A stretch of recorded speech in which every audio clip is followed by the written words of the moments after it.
Good morning. It's 5 o'clock, and I'm Joan Jones with your top stories. Partly sunny today. It'll be hot, too. Our high reaching 88, could even hit 90 later today. Thunderstorms are expected tomorrow, and that'll bring a cool down for Sunday. Sunday's high is only 70 degrees. The NES outages number about 6,000 this morning after that strong line of thunderstorms that charged through Nashville last night. Now, at the height of the storm, the outages totaled about 80,000 across the entire Middle Tennessee area. NES is warning customers to stay away from any downed power lines. Several Nashville area schools are closed today. The NTSB is out with its preliminary report on that school bus crash that claimed the lives of two Kenwood Middle School students late last month. News 2's Bob Mueller. Now, dashcam video captured the bus crossing the center line, but the NTSB report now confirms it. So far, the driver isn't facing charges, though a victim's family is suing the driver and the school district. Now, the report also said the weather was clear and the roads were dry that morning. A 10-day ceasefire between Israel and Lebanon took effect last evening after talks in Washington this week.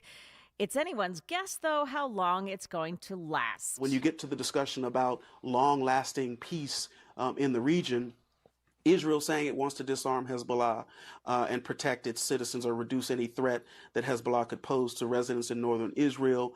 And then at the same time, you have Hezbollah saying that they will not lay down their weapons. And so you have a potential impasse there. That's ABC's Marcus Moore. Todd Lyons has resigned as acting director of ICE. In his resignation letter, Lyons saying it was a privilege to serve under President Trump, and he'll stay on through May 31st to help transition to a new director. Homeland Secretary Mark Wayne Mullins calling Lyons a great leader and a key player in the Trump administration. Market numbers brought to you by Beacon Capital Management, online at beaconcm.com. Major market indexes were up, staying around the neighborhood of this week's record high. The Dow was up 115 points at Thursday's close, the S&P 100 up 18, and the Nasdaq rose 87 points. Stocks have increased more than 10% since late March on hopes for a quick end to the Iran war. The price for a barrel of Brent crude oil rose to about $93 a barrel. European airlines are announcing cutbacks over rising jet fuel prices caused by the war with Iran. Lufthansa announced it will be grounding planes. PepsiCo reported an 8.5% revenue jump. The company credits price cuts and improved demand for snacks in its first quarter. I'm Michelle Franzen, ABC News. Stock futures all pointing up this morning with the Dow futures plus 176, the Nasdaq futures gaining 42, S&P futures, they're 15 points higher. That's the latest news. We've got your traffic next. I'm Joan Jones, WTN News.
Okay, got a problem this morning on 65 in the southbound lanes in Brentwood. It is closed this morning. Very serious crash, and it's just between Old Hickory Boulevard South, that's exit 74, and Concord Road, exit 71. Again, that roadway is shut down this morning.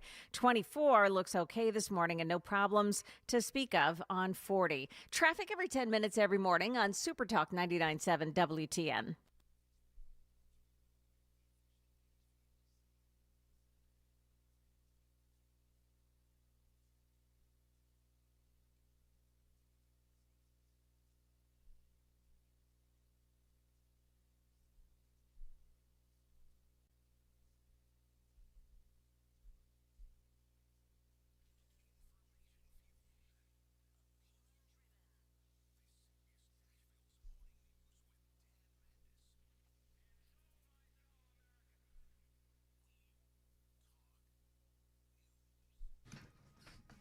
.506, Nashville's morning. I'm ready.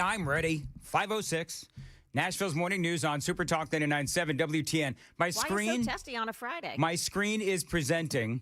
You know what? I didn't get a lot of sleep last night, thanks to Mother Nature. She's turning into a real bee. Can I just tell you that?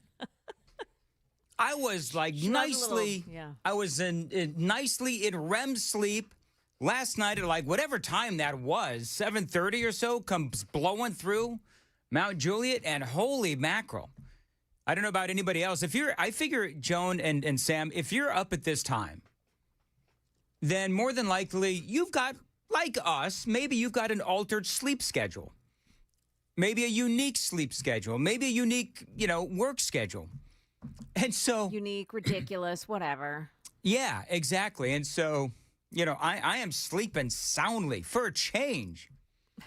And then that wind comes through like everybody in Middle Tennessee encountered, perhaps.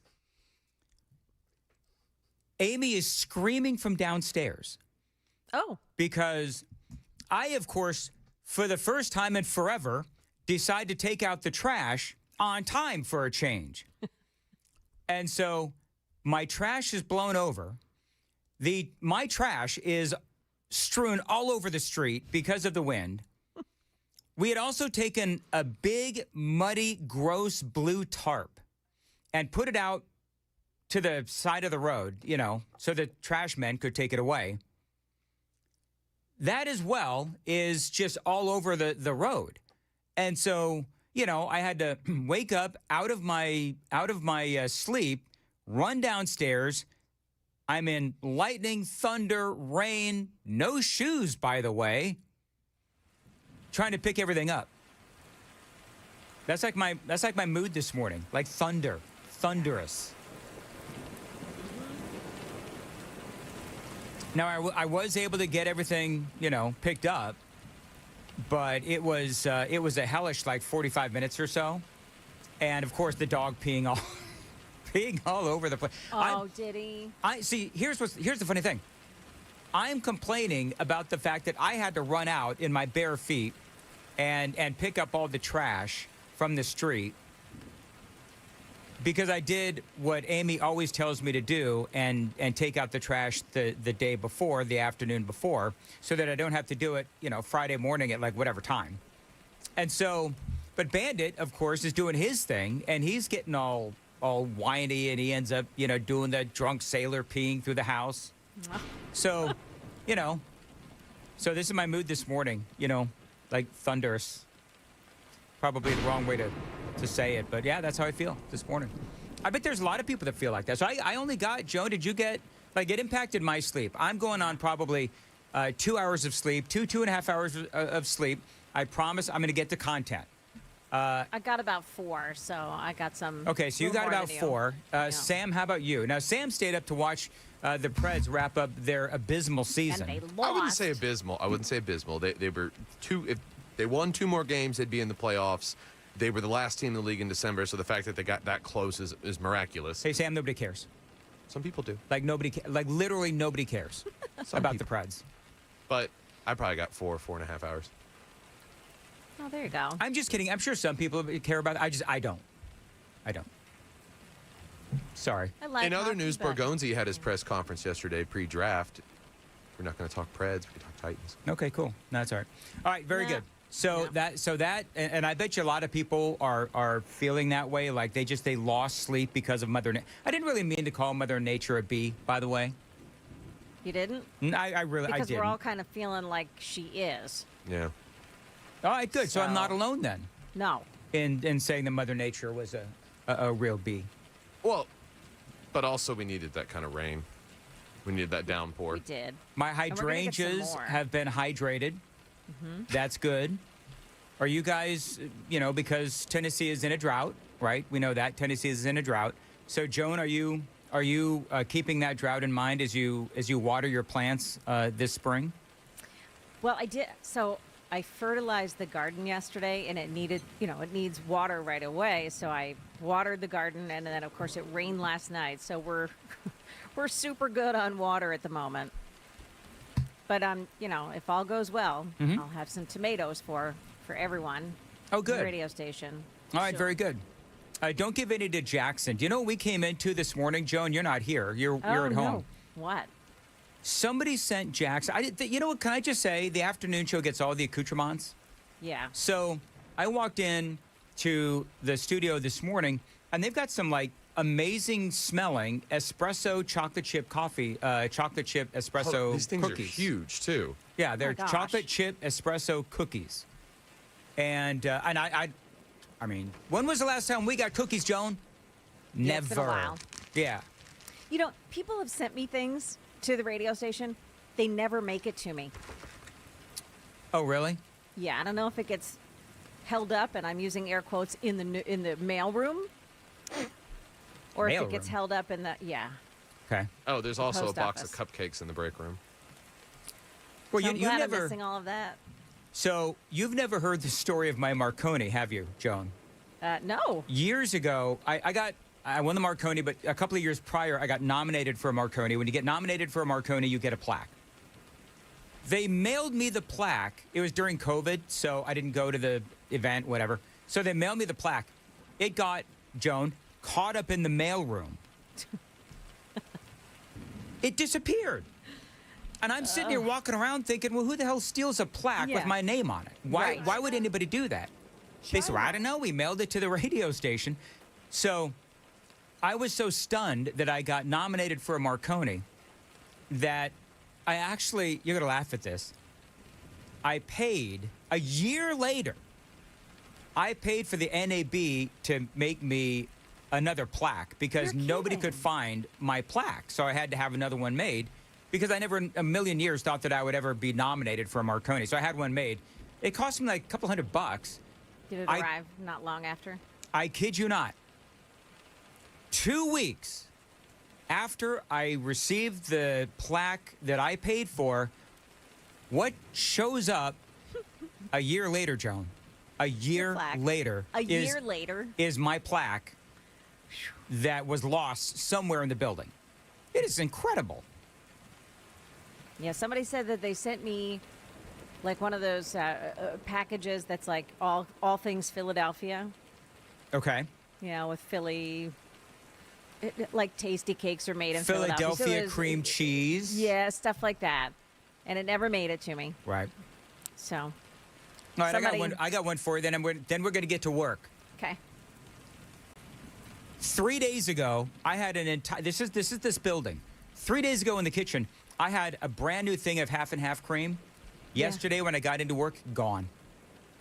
But they were really nice. You know what they did? Whoever, and this is like a what is that? A quart? One of those, a quart, one big Yes. tall Yeah. one. Mm-hmm. They were really nice though because they left the empty box in the refrigerator. No. Yeah. That's just a reminder you got to get another one. Is that what that was? Yeah. Anyway, whatever. So, all right, kill. Yeah, they pretty much drank all of mine too. Mine's the one right next to yours. And sometimes, I always leave it on the bottom shelf, and sometimes I come in and it's somewhere else in the refrigerator. So Yep. I know somebody else has been snacking. Oh yeah. No, I know. And I try to be nice. You know, I don't mind sharing my half and half if somebody wants to come and get it. But that thing was full. I know. That stinks. Anyway, whatever. So, and then the afternoon show gets all the accoutrements. I don't know who brought in those. They have a trophy. They have a crown. They got a trophy. They got a crown. They got sweets on the regular. Espresso chocolate chip cookies. Yeah. There's a big wrestling belt in there, too. That's Chad's. Yeah. That's Chad's? Yeah, the wrestling belt's Chad's. Why does Chad have a wrestling belt? I don't know. It says Chad Benson on it. Okay. The silence says everything. I just, whatever. I don't care. Look, some people like watching other men in next to no clothes grab on each other, slathering in oil. Not for me, but that's for other people. You're not judging either, are you, Sam? No. Yeah, right. No judgment there at all. All right, it is 5:15, Super Talk 99.7 WTN. Real quickly, let's check the roads. It's still closed off this morning on southbound 65 in the Brentwood area because of a serious crash. Now, that crash is just past Old Hickory Boulevard. So it's closed off Old Hickory Boulevard south to Concord Road. Again, that's on 65 South, Brentwood, closed down. Exit 74 to 71 this morning. You've got power outages, too, throughout the Nashville area, so you may find some lights flashing, maybe not even working this morning. Careful as you go. Traffic every 10 minutes, every morning on Super Talk 99.7 WTN. All right, 5:16 on Super Talk. By the way, the cookies mystery, Joan, has been solved. Oh, yeah? The cookies Already? are from Cabana Wife. Right. Cabana right. Wife Wilson. Right. She launched her own business. Is that what she's done? Yeah, Cabana Yeah. cookies. It's a thing. Because I know that she sold some at the Watertown something or another Watertown thing Farmers that they market, do. flea market, something like Yeah, that. whatever. But she had an amazing, like I reposted it on Facebook. She had an amazing setup. Yep. Oh, yeah. And I can tell you that, I'm going to ask this question, and I'm going to ask this respectfully. How has Brian Wilson lost so much weight being married to Cabana Wife? I don't know. Because those cookies they're not just good, they're stinking big. And that's why they have to sell them, right? Is she makes enough to, you can't really give them away after a certain point. It makes more sense to, retail them out. I'm gonna say this. Like, I've had all kinds of cookies. I've had crumble cookies and just all kinds of cookies. And I would say that Cabana Wife Wilson's cookies are among the best or the best I've ever had. And I have no reason to kiss her butt. I have no reason to kiss Brian's butt. I'm just telling you, they are really, really good. And if you've got a sweet tooth. So she's selling them off of a website or what? Like, I don't know. Oh, you know what? That's a good question. She had that physical cart out at the market. Which yeah, they was had a physical cart. super cool that it was decked out and themed and everything. I know, right? Cabana Cabana style. Wife. It was. Well, good for her if that's what she's doing. Look for it at an event near you. She needs to get Brian some kind of tight cut uniform and have him posted out front as the Cabana boy. With the fan in Yeah. hand. Cabana Boy Brian. Yeah. With like That's a what we got to midriff call. Oh crop my top. God. I wish it was Wednesday and I had a hit with Brian, so I could intro him, guys, as Cabana Boy Brian. Do you know? I don't think that he would find that funny, actually. Knowing what I know about Brian, I don't know. You think he would find that funny? If it was Dawn's idea and Dawn had an outfit in mind, he'd be all over it because he did the same thing when people wanted him to be elf for Christmas. He right? dressed as an elf. Yeah. Remember that whole thing? Everybody wanted to take his picture downtown. Okay, here's what we need to do. You have the Keebler elves. We can have Cabana Boy Brian, and he can be like the mascot for Cabana Wife Cookies. And it's looking like we're going to have a Hoochie Daddy summer anyway. A what? Yeah. What? You heard me. No, Hoochie Daddy summer. Which is?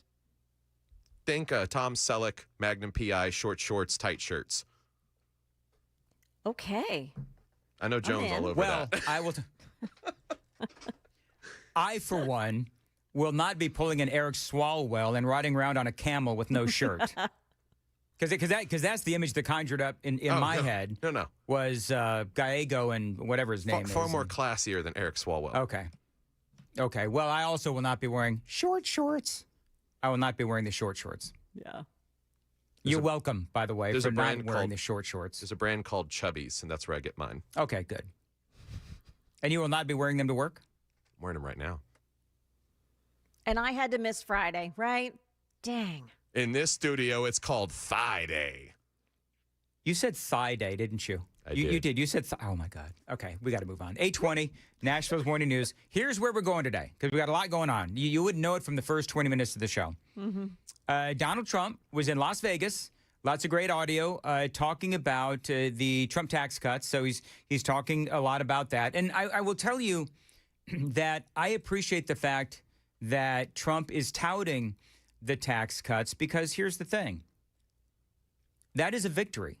And that is proof that the president is trying to focus on the world stage, which he clearly is, but also things that are going on back home as well. So I've got some of that audio, some really good audio. In your newscast, Joan, you talked about the ceasefire between Israel and Lebanon. Yes. How long do you think that's going to go on? Now, this is like a 10-day ceasefire. I don't know what time it is right now in Israel, but it's 5:20 here. I'm thinking 5:45. I give it to maybe the end of the weekend.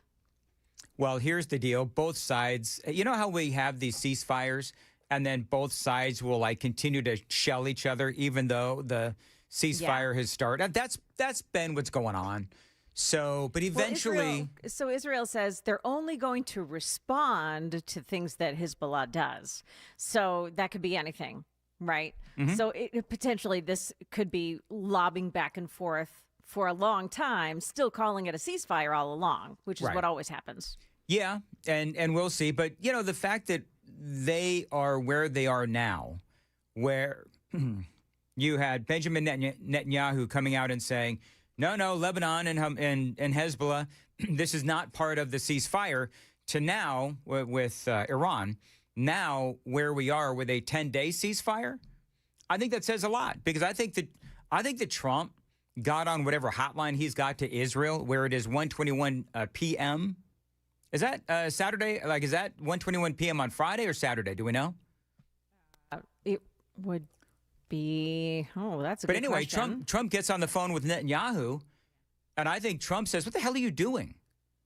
And so, because you're screwing up the whole Iran deal. So I think that tells you that Netanyahu, yes, he is listening to Donald Trump, because Trump got on whatever, hotline or batline they've got to Israel and told him to, get his crap together. Baby, I've activated the Star of David symbol. That's exactly right. But it's Friday, apparently, in the afternoon over All right, there. Friday, 1:21 p.m. All right, very good. So, but I've got some great audio from President Trump talking about the ceasefire.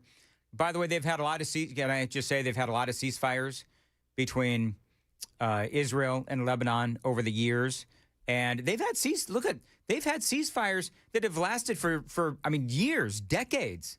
As a matter of fact, they always seem to go back to. It seems to me like their default, and basically the default in the Middle East is everybody fights. I mean, isn't that like the default of the Middle East? But hopefully, this one between Israel and Lebanon and Hezbollah. Hopefully all of this sticks. Donald Trump calling it a historic peace deal. We'll talk about that and a whole lot more. Property taxes in Nashville in the news as well. Very busy morning. It is 5:23. Joan's got the news coming up at 5:30. Joan. Yeah, coming up here at 5:30, the FISA surveillance program gets a short-term extension. Its long-term shelf life, however, still up in the air. Also, the FAA issued a ground delay in Nashville last night. And it really wasn't all about the weather. We've got those stories coming up at 5:30 on Super Talk 99.7 WTN.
529, Nashville's Morning News on Super Talk 99.7. All right, so, Joan, we're being castigated by the Super Talk Nation. Come on, guys. Why now? Don't you listen to your own afternoon shows? The belt is for Chad's one-hit wonder Wednesday thing.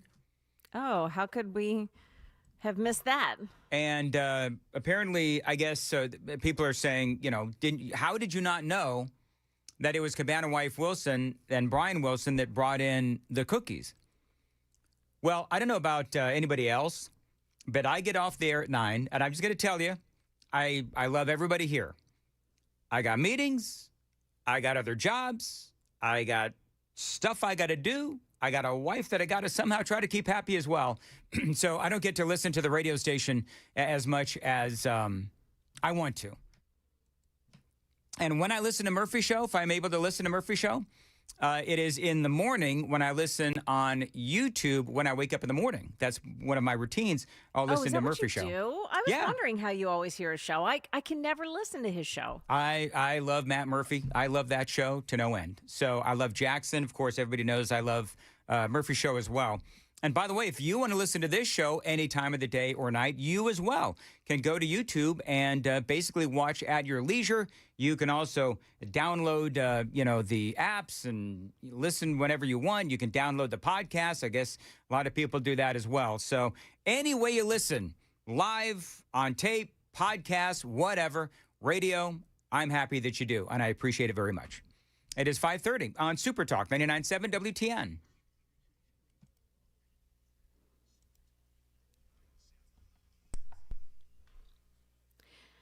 Good morning, I'm Joan Jones with your top stories. Partly sunny today, near record highs. We could get up to 90 degrees today.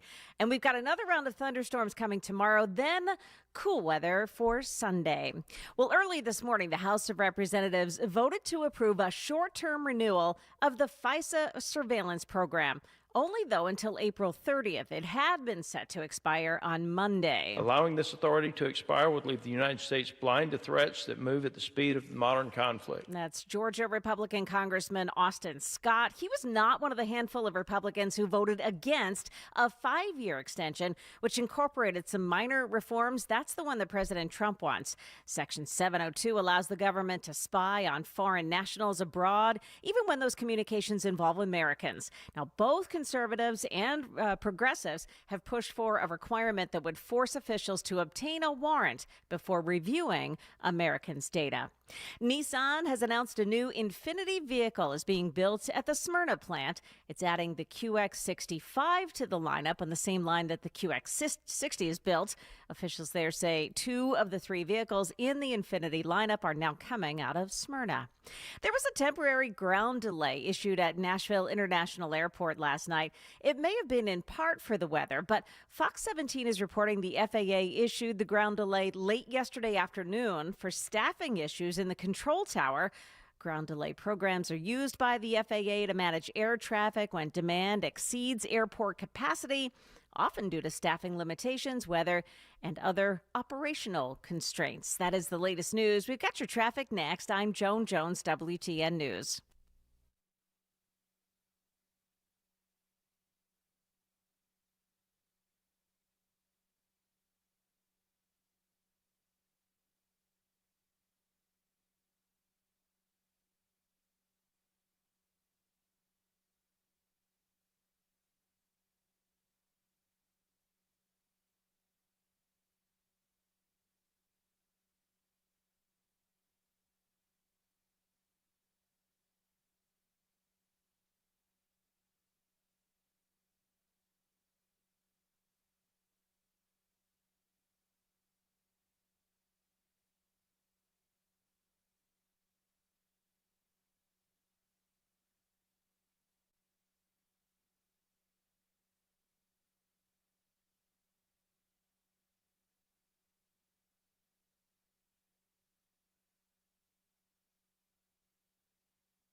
All right, they're still working that closure on 65 southbound in Brentwood. It's between Old Hickory Boulevard South and Concord Road. Very serious accident there, so avoid that if you can this morning. Also, a crash involving injuries on Edmondson Pike and Nolansville Pike in Paragon Mills.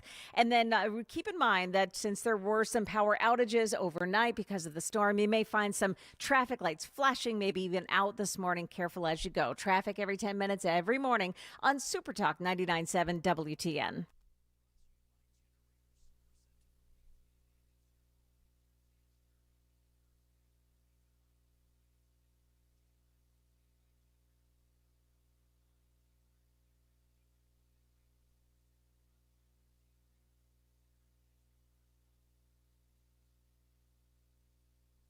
537 Super Talk 99.7 WTN. Good morning to your friends and hope you are doing well. Got a lot going on. Real quick. So there was a thing that went viral yesterday that I honestly want to touch on. And it's out of Nashville where there's a couple of dads and I guess they have this baby and it's their baby. It was, from what I understand, and Joan, you can chime in on this. You probably know about this more than I do. Yeah. Apparently this was a surrogate baby, two dads, and the baby is, and they posted this, I guess, on their social media where one of them is holding the baby and the baby is saying mama or mama, whatever. And they're kind of mocking the baby. I'm going to play the audio. The video is here on the video is here as well on Super Talk TV. Who do you want, Dada or Pop? Mama. No, Mama. So you can hear the baby clearly says, "Mama." Mama. Now, Joan, I don't know. I'm baby stupid. How old is that baby? Like some people are saying 23 weeks. There's no way that baby is 23 weeks. So 23 weeks would be 6 what? months-ish. 6 months? Yeah, I could go for 6 months. You think that's 6 months? Yeah. And they're saying mama at 6 months? Yeah. Okay. So there's a couple of things here. Number one, to listen to is, okay, this 6-month-old baby is saying mama. That is pretty clear. But what kind of breaks my heart is that this is a baby that's going to have to be nurtured. Yeah. And this is a baby that is going to have it explained to, was that a him? Is that a boy baby? I don't know. I think so. About the fact that he's, got two dads. But the last thing that this baby is going to need is to be mocked by its parents. And I think that was what in particular struck me. Now, maybe I'm overthinking it because this is just a little baby and maybe they'll become more sensitive to how to treat this very delicate issue that this child is going to have because it doesn't have a nurturing mother. Okay, so I saw it this morning I saw it actually. And it made me think, so overnight, with those storms, and I told you this story, Dan, I was babysitting my granddaughter and she got scared of the storms. And so I laid on the floor next to the crib and held her hand because she was scared to help her go to sleep. And I probably did that for an hour at expense of, getting my own sleep. And I'm thinking, when I woke up this morning and I saw this, I'm thinking, those guys don't have the capacity. They don't have that moral, motherly, caring instinct. Yeah, instinct. To be Patience. able to lay on a floor and hold that baby's hand until that baby goes to sleep because it's scared. That just viewing those two mocking this child made me so enraged. I mean, I could feel the heat coming out of my head. I just wanted to call somebody and have them take that child away. Let me play the rest of it. Who do you want, Dada or Pop? Mama. No, Mama. Do you want Dada or Pop?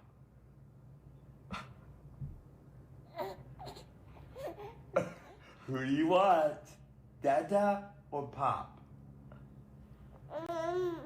Baby just doesn't get it. Nope. Do you want Dada? You want Pop? No way, Jose. I think. Oh.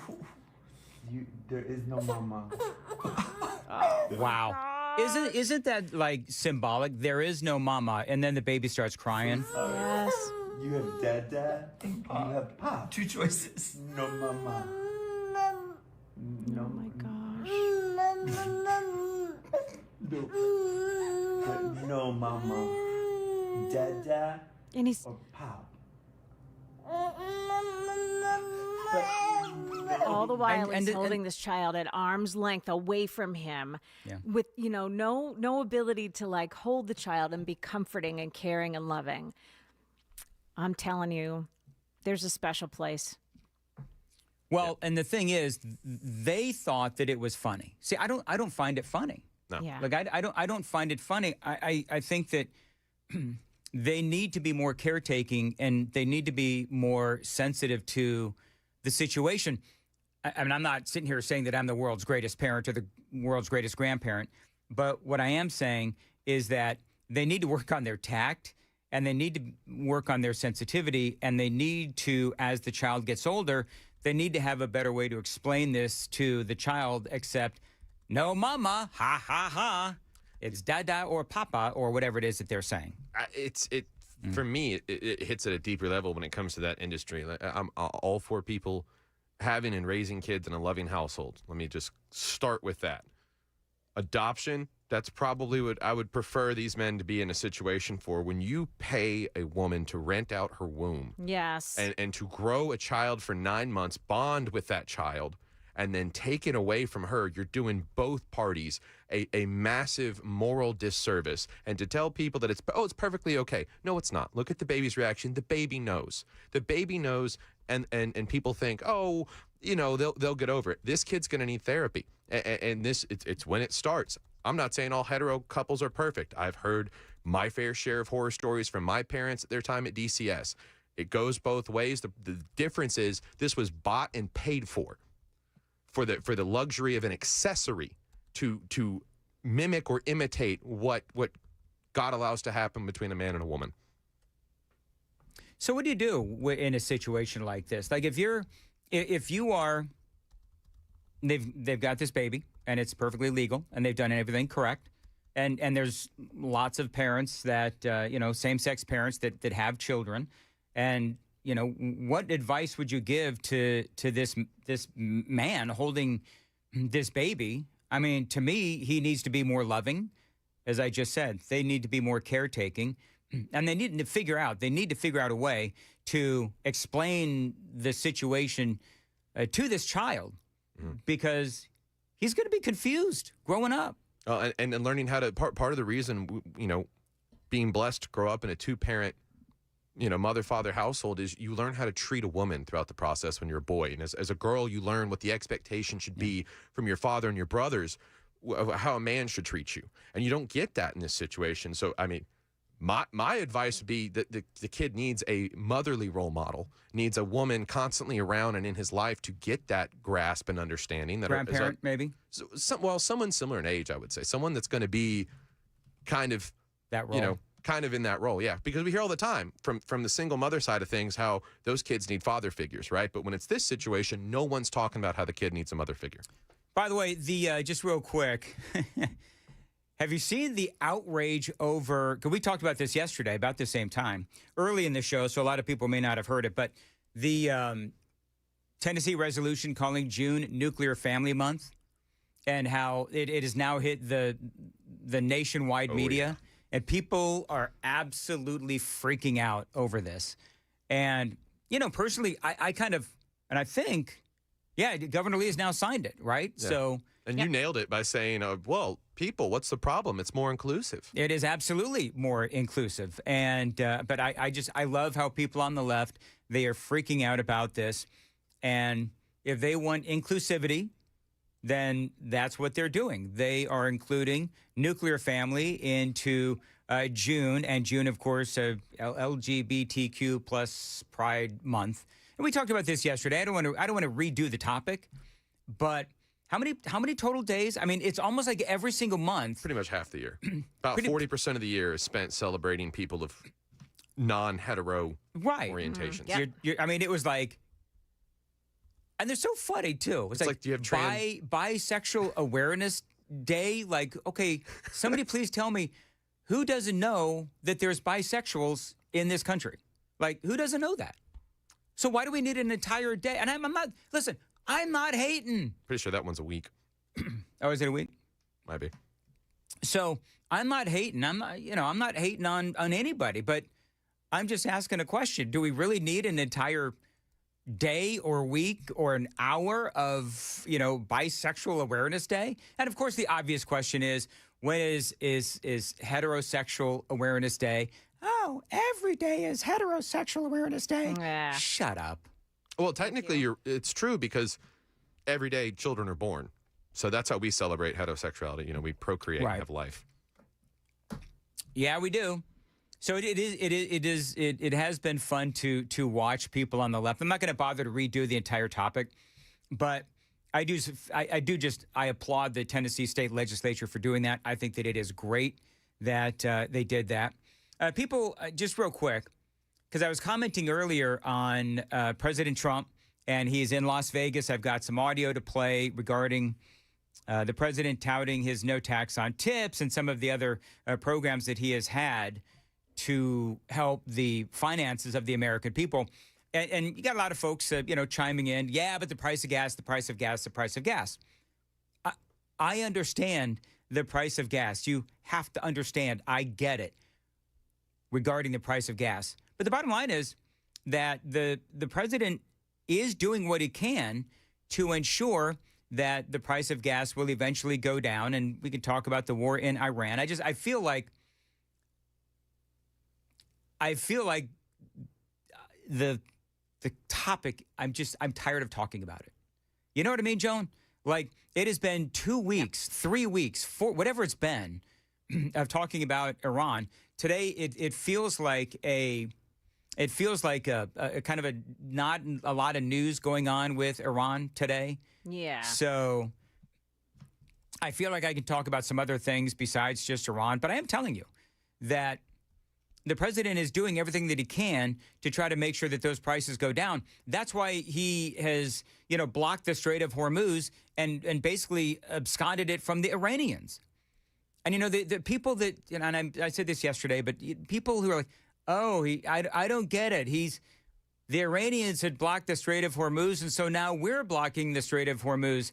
What a hypocrite. I don't get what he's doing. Why is it? You're dumb. If you don't get why the president is doing what he's doing, then you need to really kind of check yourself and figure out where you stand on this issue, and if you truly understand what's going on and why the president did what he did. If you don't get it, here's the deal.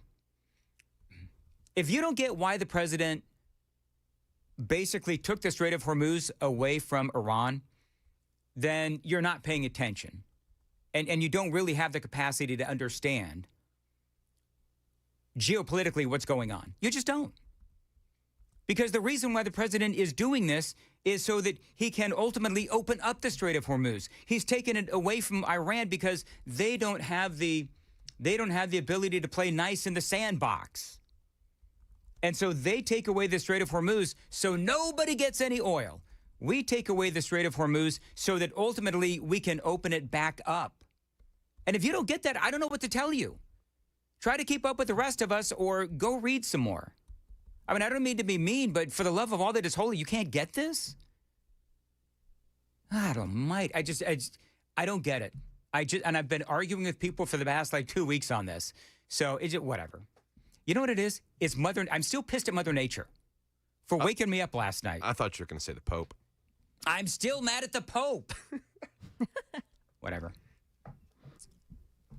Yeah, all right, 8090. He's really not blocking the Strait of Hormuz. He's blocking the ports of Iran. Great point, 8090. This is all about China from a geopolitical standpoint, and this is a great chess move on our part, on Donald Trump's part, and he's blocking Iran. China can, you know what? China can go to you know where. Anyway, it is 5:51 on Super Talk 99.7 WTN. 615-737-9986. 615. All right, Trevor says, we're tired of the Iran coverage too, Dan. Can we talk about something else?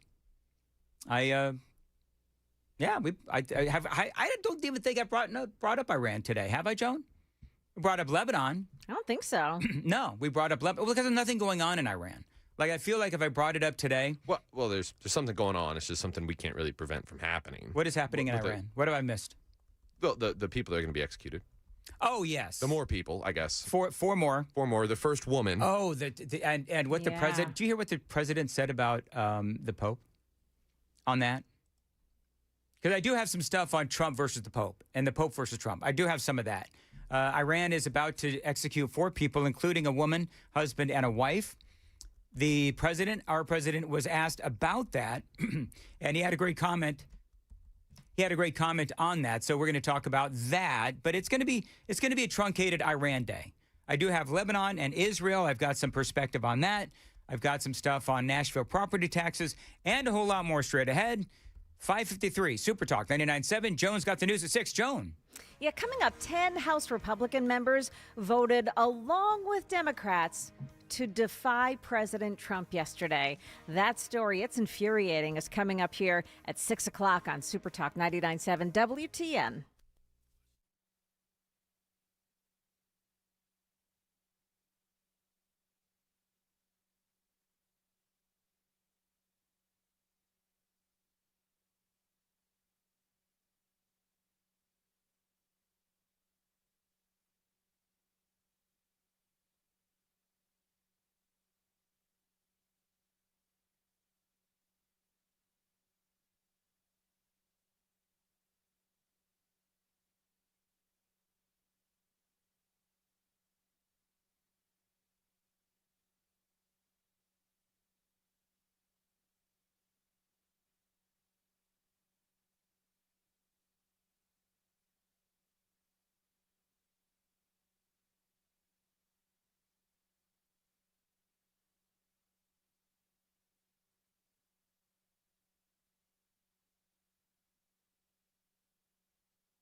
$5.56. Nashville's Morning News on Super Talk 99.7 WTN. Hey, real quickly, because I want to play some of this audio from Trump in Las Vegas. Did you hear, Joan, what the president said? I got some video here, Sam. Did you hear what the president said about the whole McDonald's delivery to the White House? This was actually pretty funny. Yeah. Because the president said a couple of days ago, remember when you pointed this out, Joan, where he comes out to greet the McDonald's grandma. Yeah. And he admitted this is corny or awkward or whatever. So the president talked about that yesterday last night in Las Vegas. God bless the IRS. Can you believe it? I've never heard that before. We have to patent that. We have to do something. Earlier this week at the White House, I met a wonderful woman named Sharon Simmons, a grandmother driving DoorDash to help support her husband's cancer treatment. She's got serious cancer. She's going to be okay, I think. Sharon delivered McDonald's to the Oval Office. It was a little bit of a, to be honest, it was a little tacky. They come up with these crazy ideas like McDonald's, although that was the biggest ever on Google. They say #1 ever. And the garbage truck. I mean, we do these things in politics. They're a little embarrassing. No, he says they're embarrassing. That garbage truck thing, that was one of the greatest stunts ever. That's going to go down in the history books as being an amazing stunt. And remember working at McDonald's? Yeah. Oh, yeah. When Trump was in there. When Kamala I guess maybe it was a Photoshop picture to say that she worked there. Well, she claimed that she worked at the McDonald's in Oakland, but McDonald's had no sign that she had ever worked there. Yeah. She had no proof that she actually worked at McDonald's. No tax documents, nothing. And it was clear that she lied about it.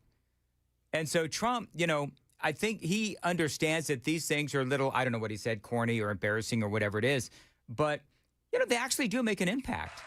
They're a little tiny embarrassing, but we do them, and you win by landslides. It's one of the. So we got to keep doing them. No, we got to knock on the Oval Office door. This did not happen. That's the first maybe in the history of the Oval Office. And it was a very beautiful woman standing there with 2 big bags of McDonald's ham. Yeah, yet she wouldn't admit that she voted for him. That was funny. Yeah. And she didn't want to talk about men and women's locker rooms and that kind of thing, or sports or whatever it was. Personally, I thought that was funny. And I thought that the president handled it well. But I would also like to know if the president asked, okay, so who set up the lady? Because she wouldn't admit that she voted for me, and she wouldn't back me up on the whole, men on women's sports thing. I'm pretty sure they could have found somebody who was much more effusive in their praise of the president. It's like, who set up? Yeah, Joan, it's like, who set up this stiff? I can imagine Donald Trump said whatever. She seems like a nice enough lady, but she wasn't over the moon about President Trump. Yeah, that's what it seemed like. And do you think, okay, now here's my question. Do you think Trump actually ate the hamburgers? No. Sam, do you think Trump ate the hamburgers? 100%. All right. 6 o'clock, Nashville's Morning News on WTN.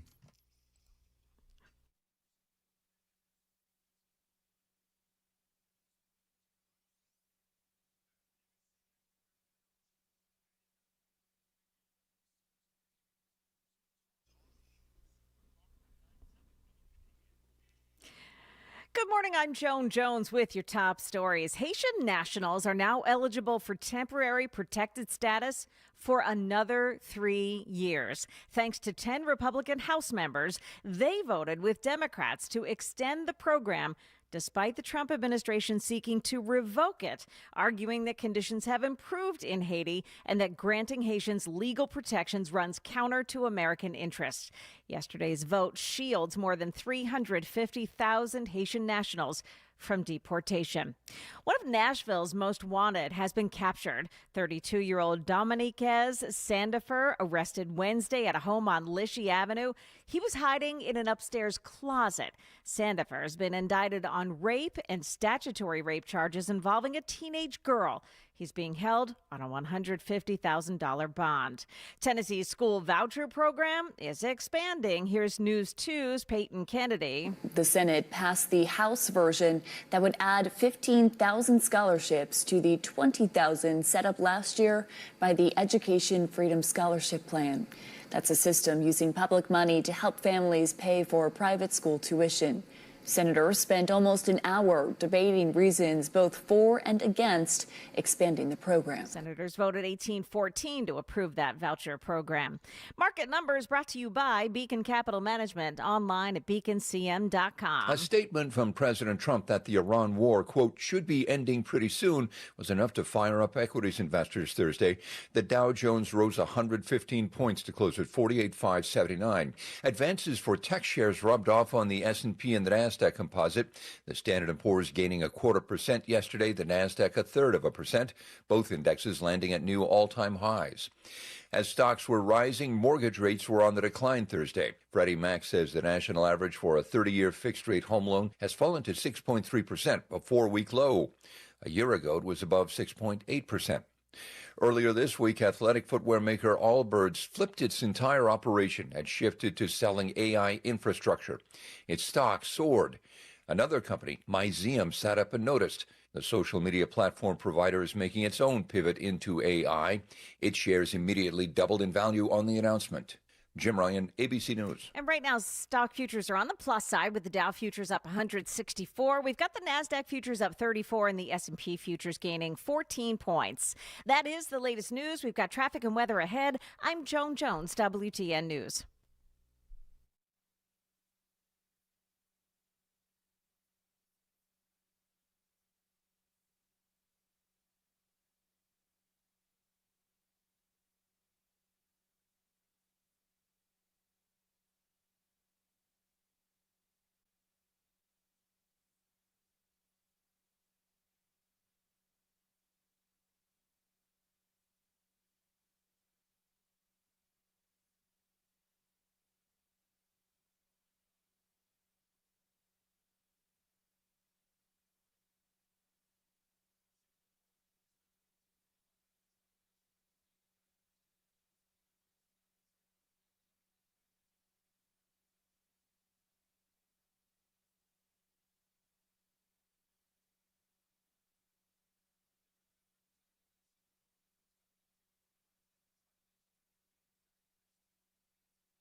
Yeah, it's still closed off on 65 southbound Old Hickory Boulevard South to Concord Road. A crash investigation underway.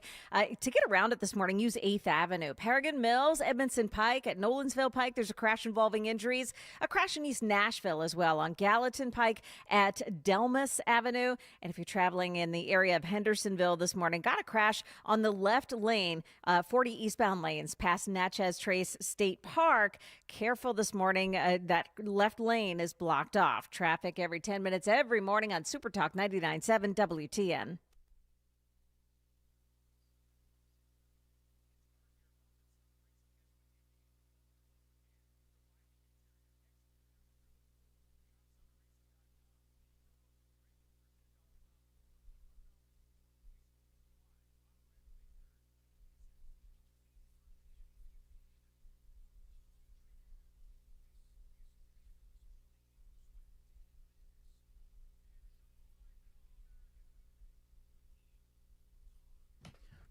6:06 on Nashville's Morning News on Super Talk 99.7 WTN. Super text line is open, 615-737-9986.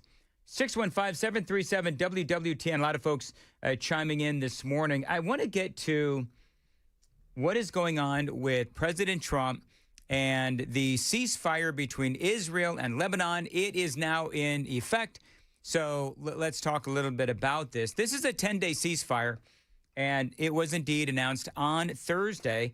This is the president talking about the ceasefire. And he's also, by the way, talking about going to Pakistan to actually finish the deal, the conversations between America and Iran, which would be interesting as far as a, keeping the president safe kind of a situation. How do you protect the president of the United States going into Pakistan? Of course, we know that we also had concerns about J.D. Vance, and he obviously turned out to be fine. But this is the president talking about what is going on with this. A lot of people calling this a monumental deal between Israel and Lebanon with this 10-day historic peace effort that is going on. We just made a deal with Lebanon. As of 2 hours from now, we have a ceasefire with Israel and Lebanon, and that'll be great. And they'll be meeting, probably coming to the White House over the next 4 or 5 days. And that'll be the first time they've met in 44 years, which is pretty unneighborly when considering they're neighbors. But there's a really good chance that that'll work out with Lebanon and Israel. I met with, through the telephone, with the president of Lebanon, who's a really good guy, highly respected, and with Bibi. And I think there's a chance we'll be meeting right here in the not-too-distant. Man, can you imagine Benjamin Netanyahu and the president of Lebanon? Now, they've got celebratory gunfire that is happening in Beirut. People are finally returning to their homes or what's left of their homes. Crowds are taking to the streets. But, I did say this in the 5 o'clock hour. Don't get too excited, because they have had these ceasefires before. They've had these peace deals before, and inevitably they always seem to fall short. Now, they've had peace deals that have lasted for years, but then they always seem to go back to their default, which is fighting. They've had short-term peace deals and longer-term peace deals, 1949, 1978, 1982, 1993, 1996. 2006 is when they've had these peace deals, many shorter-term de-escalations as well. Again, some of these lasted years, some lasted many years, but their default is always to go back to fighting. President Trump was asked if he thought that this ceasefire would last this time. Israel and Lebanon have tried to make peace before. What's going to be the difference this time? Me. I'm the big difference. Me. Did you hear what he said? I'm going to play that one more time. Listen close. It's a short clip, like 7 minutes. He was asked, what's going to be the difference? I love Trump. What's going to be the difference this time? How is this ceasefire between Lebanon and Israel going to stick? The president said, very simply, me. I'm going to make the difference. Israel and Lebanon have tried to make peace before. What's going to be the difference this time? Me. I'm the big difference. Me. There you go.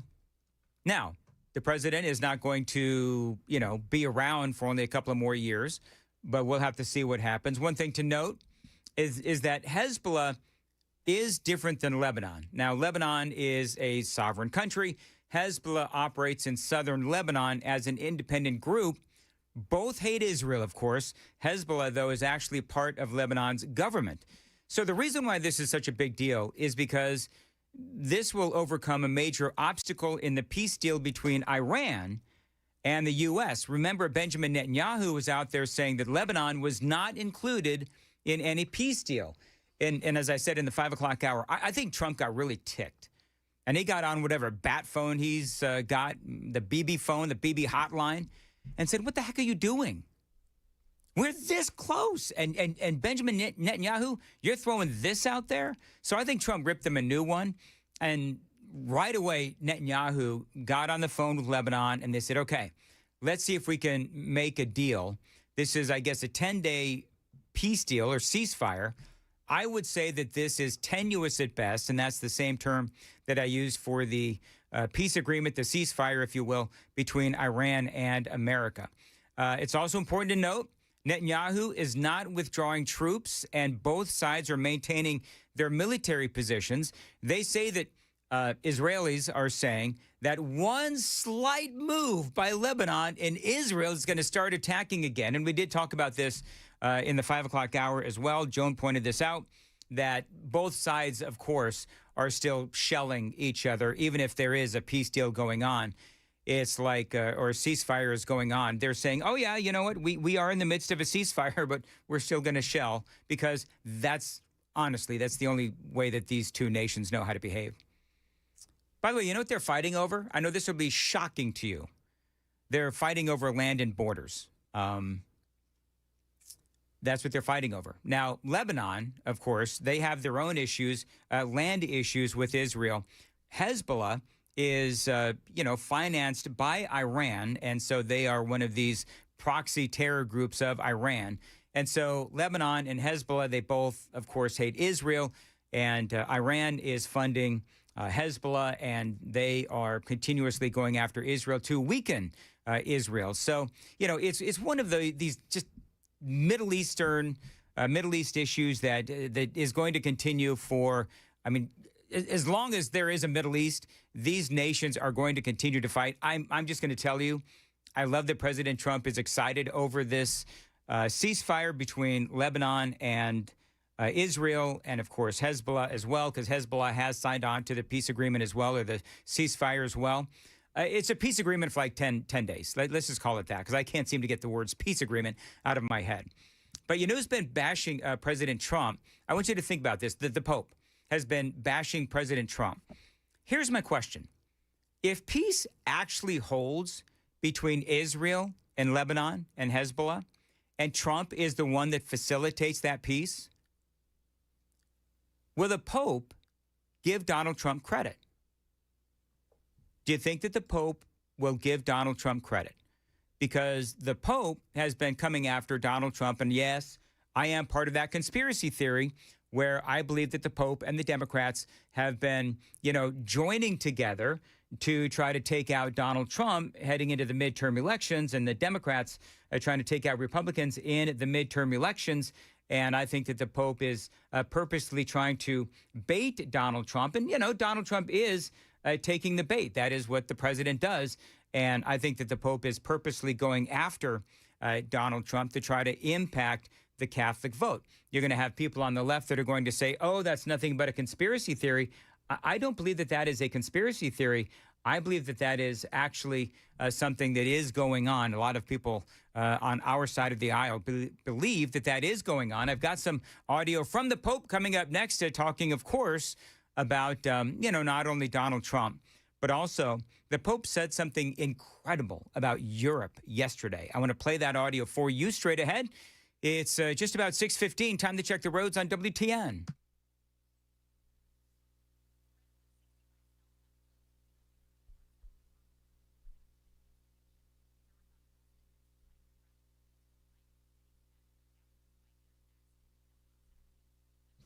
As far as your weather goes, partly sunny, very warm today, a high of 89. Feeling like 91. Saturday, cloudy, breezy, not as warm. Heavy thunderstorm in the afternoon, a high of 79, and a sunny Sunday with some clouds and a high of 67. Appreciate you listening to Super Talk 99.7. So the Pope seems to be on a mosque tour. He is visiting mosques around the country, has been around the world. And this is what he said about Europe. I want you to listen very closely to what he says, because basically what he is saying is that Europe and Europeans need to stop whining about the Islamic takeover in Europe. Listen to this. This is the Pope. I know that in Europe there are many times fears that are present but oftentimes generated by people who are against immigration and trying to keep out people who may be from another country, another religion, another race. And in that sense, I would say that we all need to work together. One of the values of this trip is precisely to raise the world's attention to the possibility that dialogue and friendship between Muslims and Christians is possible. I think one of the great lessons that Lebanon can teach to the world is precisely showing a land where Islam Christianity are both present and are respected, and that there is a possibility to live together, to be friends. So the Pope is actually talking about how great Lebanon is. That is a train wreck of a country. Lebanon is broke. Most people live in poverty. It is incredibly dangerous. And most other countries tell their citizens, don't go to Lebanon, and certainly don't go to Beirut. Now, it is true, though. I actually thought this was interesting. They do have a government in Lebanon built on coexistence where different levels of government have requirements. For example, the president of Lebanon has to be a Christian. The prime minister has to be a Sunni Muslim, and the parliament speaker has to be a Shia Muslim. But can I ask a question? How's that working out? It's really not. Again, you look at, there's a lot of violence that happens in Lebanon, and there's a lot of violence amongst these various groups as well. And so when the Pope says, oh, just look at Lebanon, look how great Lebanon is going, it's not going well at all. The Pope, by the way, visited this massive mosque in Algeria, and so that's when he made those comments. I feel like it's very strange, because I would be curious to know how many actual Europeans, like native Europeans, has the Pope gone and spoken to? Because a lot of the Europeans that I see on the socials and on news programs are talking about the crime and the absolute disintegration of their European culture because of all of these Muslims that have come into Europe. It's causing huge issues, as you know. I don't even have to go through all of the problems that are going on in Europe, from the grooming gangs to the stabbings. I don't need to keep talking about this day after day. The fact that the Pope is just basically saying, oh, no. Europeans, your concerns about the Islamification of your countries, you just need to be hating less. You need to be more enlightened like the Popes. And so, like the Pope, his comments, to me, they seem to lack the current context of the crime that has been happening in Europe with this Islamic takeover. Now, apparently, Iran, this goes to what we were talking about earlier, Iran is going to execute 4 more prisoners, including a woman, over protests. President Trump was actually asked about that. Here's what the president said. Iran's going to execute 4 more protesters, reportedly, including the first woman protester. What do you tell Iran? Well, tell that to the Pope. What do you say? Tell that to the Pope. You want to patch things up? I want to replay that just so you heard it, because President Trump said, reporters are breathlessly asking President Trump, these 4 people are going to be executed by Iran, including the woman. And what is your response? And the president basically said, go ask the Pope. Iran's going to execute 4 more protesters, reportedly, including the first woman protester. What do you tell Iran? Well, tell that to the Pope. What do you say? Tell that to the Pope. You want to patch things up with the Pope? That Iran is going to... Did you just hear that? Iran is going to execute 4 people, including a woman? And the president's just kind of looking at these folks. By the way, relevant to the topic that we're talking about, as far as, the Pope saying, oh, well, look at Lebanon, and, Christians and Muslims can live together in all of this. Well, this is an imam? This is a compilation of imams in America. The Christians today are open idolaters. They insult Allah, saying that he has a son. Very first problem I see in America, Christianity. Do not take the Jews and Christians as your close friends. This is a command from Allah. Let us take these lessons and teach it to our children. Teach them to hate everything about kufr. Yeah, Drawing the boundaries. I don't know how long this is, but you get the point. Yeah. You've got imams that are basically saying that Christianity is the enemy of society. Yep. And so... That we insult God because we claim he has a son. I wonder if the Pope is his. Anybody shown that to the Pope? No, him and Tucker Carlson should probably sit down and watch some of this stuff before they open their big stupid mouths. By the way, I want to make sure that I get this in. Let's see. Okay, Franklin Graham. Have you seen this? Maybe you've already seen or heard this, but Franklin Graham has come out now and supported President Trump and, in the war of words against the Pope. And by the way, the president has come out and he said, I don't want to fight with the Pope. I think it was either yesterday or the day before, the president has come out and said, I don't want to fight with the Pope. But the Pope is coming at me, bro. And so if the Pope is going to come at me, bro, then you know what? I'm going to come at the Pope.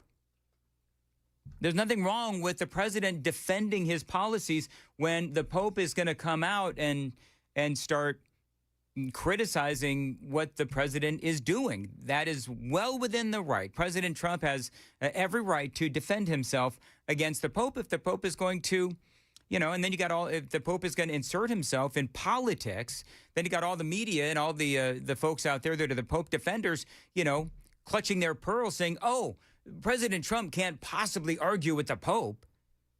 Well, yeah, he can. And Franklin Graham agrees.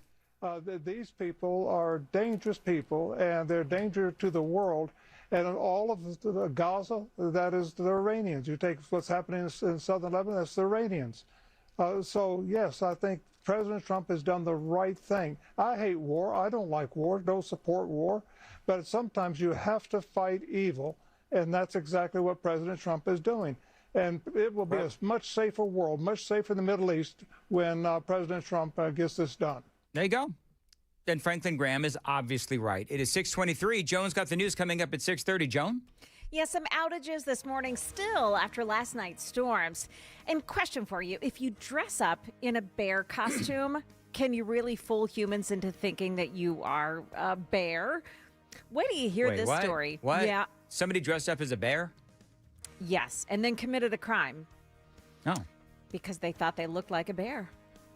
Yeah, it's a real story. It's out of course, California. Nuh-uh.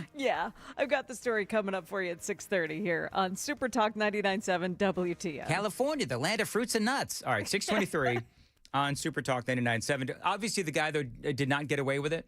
Like, if he dressed up as a bear. Correct. Okay, very. Yeah. Joan's don't get mad at me. I'm not blowing Joan's newscast. She's got the entire story coming up on Super Talk USS United Structural Systems. Now, listen. They are your local experts on all things waterproofing, foundation repair as well. I've had them out to my house. I suddenly turned Canadian. Did you hear that? Chris Hand is rubbing off on me. I've had USS out to my house a couple of different times. As a matter of fact, I've spent good money with USS fixing my foundation, doing some waterproofing as well, because I trust that they're going to do the job, they're going to do it right, and they're going to give me a fair price. I know that they did that for me. They're going to do that for you. You've got over 30,000 local homeowners here in Middle Tennessee who have also trusted United Structural Systems since 1994. Now, they live here, they work here, they understand exactly how Tennessee's soil, weather, and homes behave. And that's why you need to go with the local leaders, United Structural Systems. They know how to read the signs. Every crack, every leak tells a story. USS knows what those signs mean. They can pinpoint problems right at the source: foundation settlement, basement water intrusion, crawl space moisture issues, and a whole lot more. No guesswork, just expert diagnosis from people who know Tennessee homes. So you want to call them, 615-488-7855, 615-488-7855. Book your free home inspection at their website, USSTN.com. It is a great website, by the way, because you've got a whole list of all of the things that they can help you with. 615-488-7855. Tell them Dan Mandis told you to reach out, USSTN.com.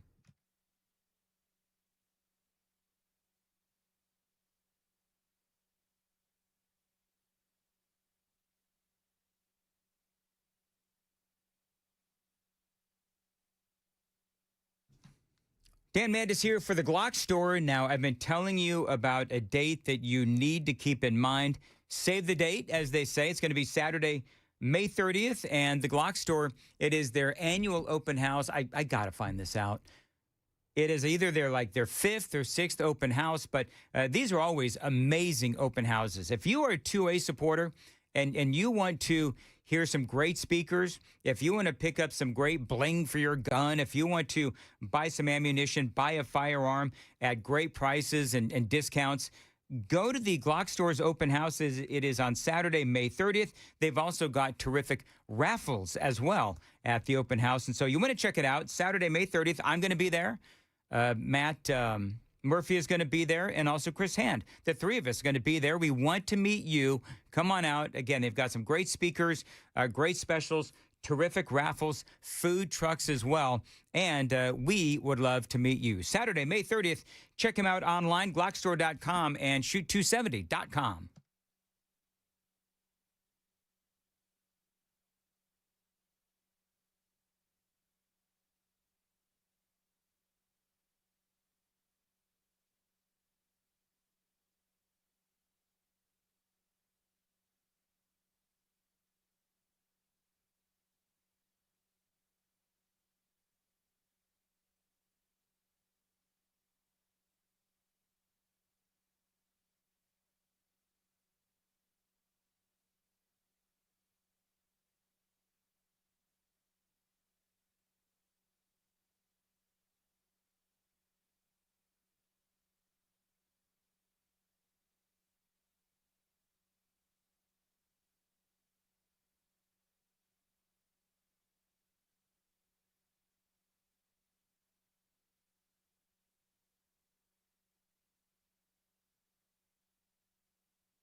Good morning. It's 6:30, and I'm Joan Jones with your top stories. Electric utility companies still working on some down poles and wires this morning after last night's storms. NES still reporting about 5,600 outages, and there are more across the entire Middle Tennessee area. Got to watch those traffic lights, too. Some may still be on blink this morning or completely out. More talks could be coming soon between the U.S. and Iran, with ceasefire in the war set to expire in a matter of days. President Trump in Las Vegas last night assured Americans the war is almost over. I will say the war in Iran is going along swimmingly. We can do whatever we want. And it should be ending pretty soon. Downplaying the war's impact on the economy and oil prices. We're having some fake inflation because of the fuel, the energy prices. The president says a second round of talks with Iran could happen as soon as this weekend. That's ABC's Christiane Cordero reporting from Washington. 3 people have been sentenced now for a bizarre crime in Los Angeles that defies reality. These 3 believe that dressing up like a bear makes them look like a real bear. It's a case that goes back to 2024. An insurance company flagged a suspicious claim made by the owner of a high-end 2010 Rolls-Royce Ghost, claiming a bear got inside the car and ripped it up. They handed over surveillance video in which something just didn't look right. Investigators and even a biologist determined it was a human in a bear costume that ripped up that car. Then more fake bear claims were allegedly linked to the 4 suspects. Total loss to insurance companies was close to $142,000. Now 3 of the 4 suspects have been sentenced to jail and restitution. Alex Stone, ABC News, Los Angeles. That is the wait, latest wait. news. So did the insurance company pay the claim? That's a good question. They don't really say if they did pay the claim, Well, but I don't think so. If they determined that it was a human, I'm pretty sure they did not. I think I heard the guy say that these people have to pay restitution. Yes. So who are they paying restitution to? If not the insurance? In other words, I see. Here's my question. If the insurance company saw that, I wish I could see the video. Do we have the video? I would love to see that. See if you could find the video. Yeah, I'll look for it. Because it's like, I mean, really? The guy puts on a bear costume? Yeah. And then, like, pretends to mess up the car or whatever, and then they bill the insurance company, and the insurance company pays it, then they cry foul. It's like, actually, there is video. it's like you people Okay, are I'm going to send it to you. okay, send me the video. And So it was. does it look like a bear? No, the video was taken from the roof of a house, looking down on the scene. So you can only see, and the interior Okay. light is on in the car, so you can only see kind of an outline of the person. But the person's arm is like bending like a normal person's arm. Yeah. You as know- as opposed to, I don't know what a bear does. I try Yeah. to avoid them at all costs, but okay. Okay, so I will definitely send this to you. Send it to me and we'll all take a look together. And, you know, if the insurance company was dumb enough to pay it, I mean, they should get paid back. But come on, man. Yeah. All right, whatever. All right, very good. Thank you, Joan. 634. Nashville's Morning News. Dan Mandis here for Busy Bee Plumbing, Heating, and Cooling. Right now, you can clean out your HVAC with their Spring Breathe Easy package. Now, listen, your HVAC has been sitting and collecting dust and allergens. You want your family to breathe that junk? Of course not. Busy Bee, they can help you. Now, their Breathe Easy package is a full system refresh to clear out all of those allergens, all of that dust and pet dander as well. Now, it's been building up, and you need to clean it out with Busy Bee. Now, here's what you get with this great deal. An AC tune-up to make sure that you're ready for that summer heat. They're going to check out your ductwork and clean out all of those allergens in your ductwork. Busy Bee is going to go the extra mile and install a whole home germicidal system to help reduce those airborne contaminants. They'll even throw in a bonus deodorizer treatment as well. Now, right now, you can get that whole package for just $11.99 for 1.5 to 3 ton systems. That is a savings of about $600, $15.99 on those bigger 3.5 to 5 ton systems. That is going to save you around $500. Now, think about your air quality and then definitely call Busy Bee HVAC. 615-775-7833, 615-775-7833, busybehvac.com.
The closure still exists on 65 southbound this morning in the Brentwood area for an investigation now of a crash that happened overnight. The closure between Old Hickory Boulevard South and Concord Road. Take 8th Avenue to get around it.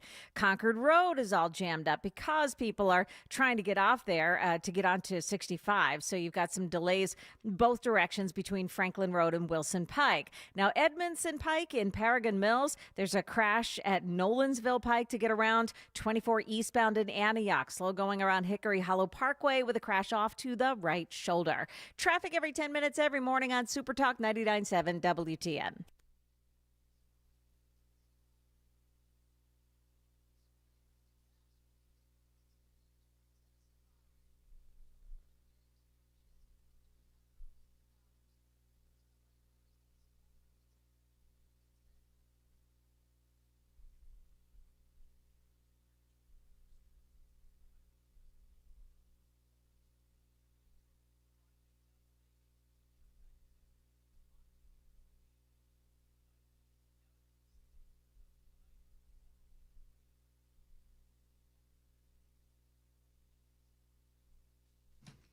.638, Nashville's Morning News on Super Talk 99.7 WTN. And Joan and I are just talking off the air. Jonathan Fahey can actually join in this conversation. I find this interesting. Morning, Jonathan Fahey. So CNN is now reporting that Donald Trump is claiming that Iran has agreed to not have a nuclear weapon. Now, I'm not sure where they got this information. I've checked Truth Social. Do you know where that information is coming from, Joan? Yeah, so I'm looking this morning online, and it says that President Trump at the White House yesterday, speaking to reporters, said, quote, Iran agreed not to possess nuclear weapons. They gave a very firm agreement to this. They also agreed to return the nuclear uranium to the U.S. We have many agreements with Iran, and I think something very positive will happen. Can I ask this question? Yeah. Has anybody told the Iranians this? Yeah, I'm not really sure. Because, I mean, look, I love President Trump, but you know that he does this. You know that he says, Iran has agreed, right? And then Iran is like, no, we haven't agreed. So, I don't know. Track it down, Joan. Yep, I will be taking a look. Yeah. All right. Thank you very much, Joan. All right, very good. Jonathan Fahey joining us on Super Talk 99.7. Jonathan, always great to have you on this morning. I kind of wanted to try to have not such an Iran-focused Friday, if you know what I mean. It's like we've been on Iran overload for the last, month or so at least. So there is some other news going on, including these 350,000 Haitians. And now even Republicans are saying that these 350,000 Haitian migrants should be allowed to stay in our country. 10 GOP House members voted in favor of extending temporary protected status for Haitians ahead of a potential Supreme Court ruling on the matter.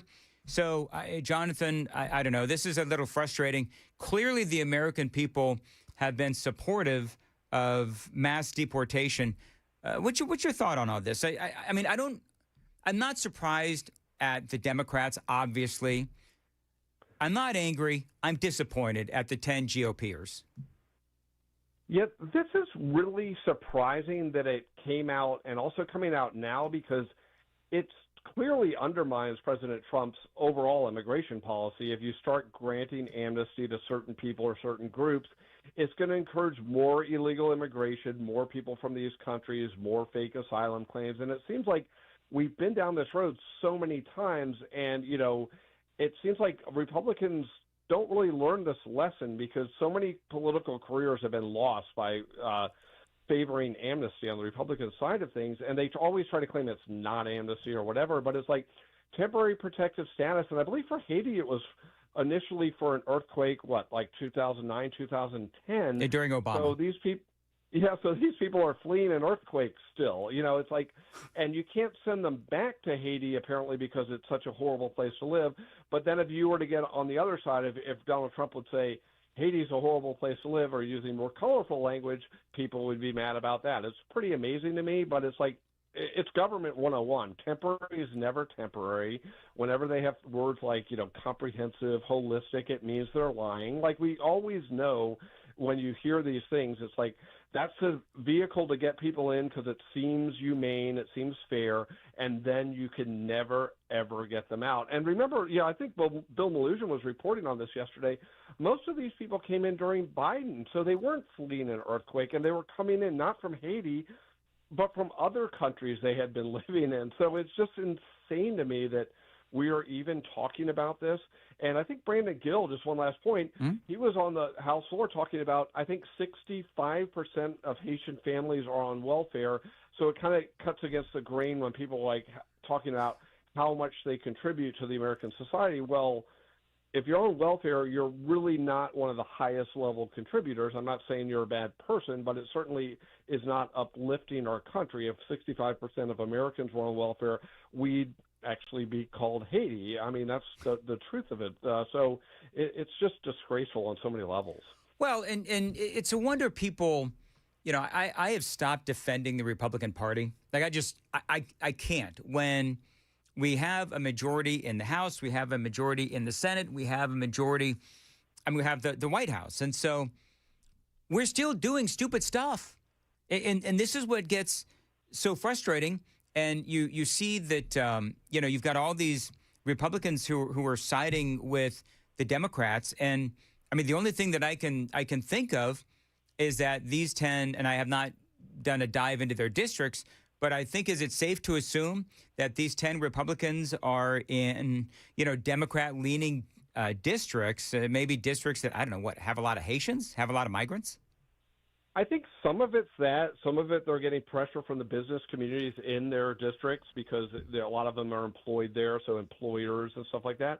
And I don't want to assume like bad faith, but it is also a world of like the Democrats never do this. I mean, they have issues that they are on the wrong side of 80, 20, 90, 10 issues. They hold the line to the last man or woman other than John Fetterman. I mean, you have a party that is 80-20 at least. No one wants men playing women's sports. Democratic Party is like, we're for it. We're for sex changes for kids. We're for all of these things that don't even come close to popular opinion, but they hold the line. I mean, and does anyone really think if the Democrats right now have the House, Senate, and the presidency, they wouldn't ram through massive amnesty and all their other craziness? They wouldn't bat an eye. They wouldn't care if it was popular. They get it done. And our side, it does seem like there doesn't have that, that drive to get these things done because we need to end this illegal immigration problem, and it requires deporting people. And that might be a little uncomfortable for some people, but overall, the greater societal good is fulfilling the promise. And if they don't, we're going to have a Democrat president, Democrat House and Senate anyway, and then all this other crazy stuff will get done. So these 10 people that were for this, we're also going to have to absorb all of these other bad policies. It's insane to me. It really doesn't make sense. I do admire the Democrats have more fight for their issues than some people on our side. And it's shameful because we've had now 2 times President Trump has been elected on this issue. Yeah. No, you're right. 6:45, real quick, Jonathan Fahey got to check the roads, and we'll come back to you. 6:45, time to check the roads on WTN.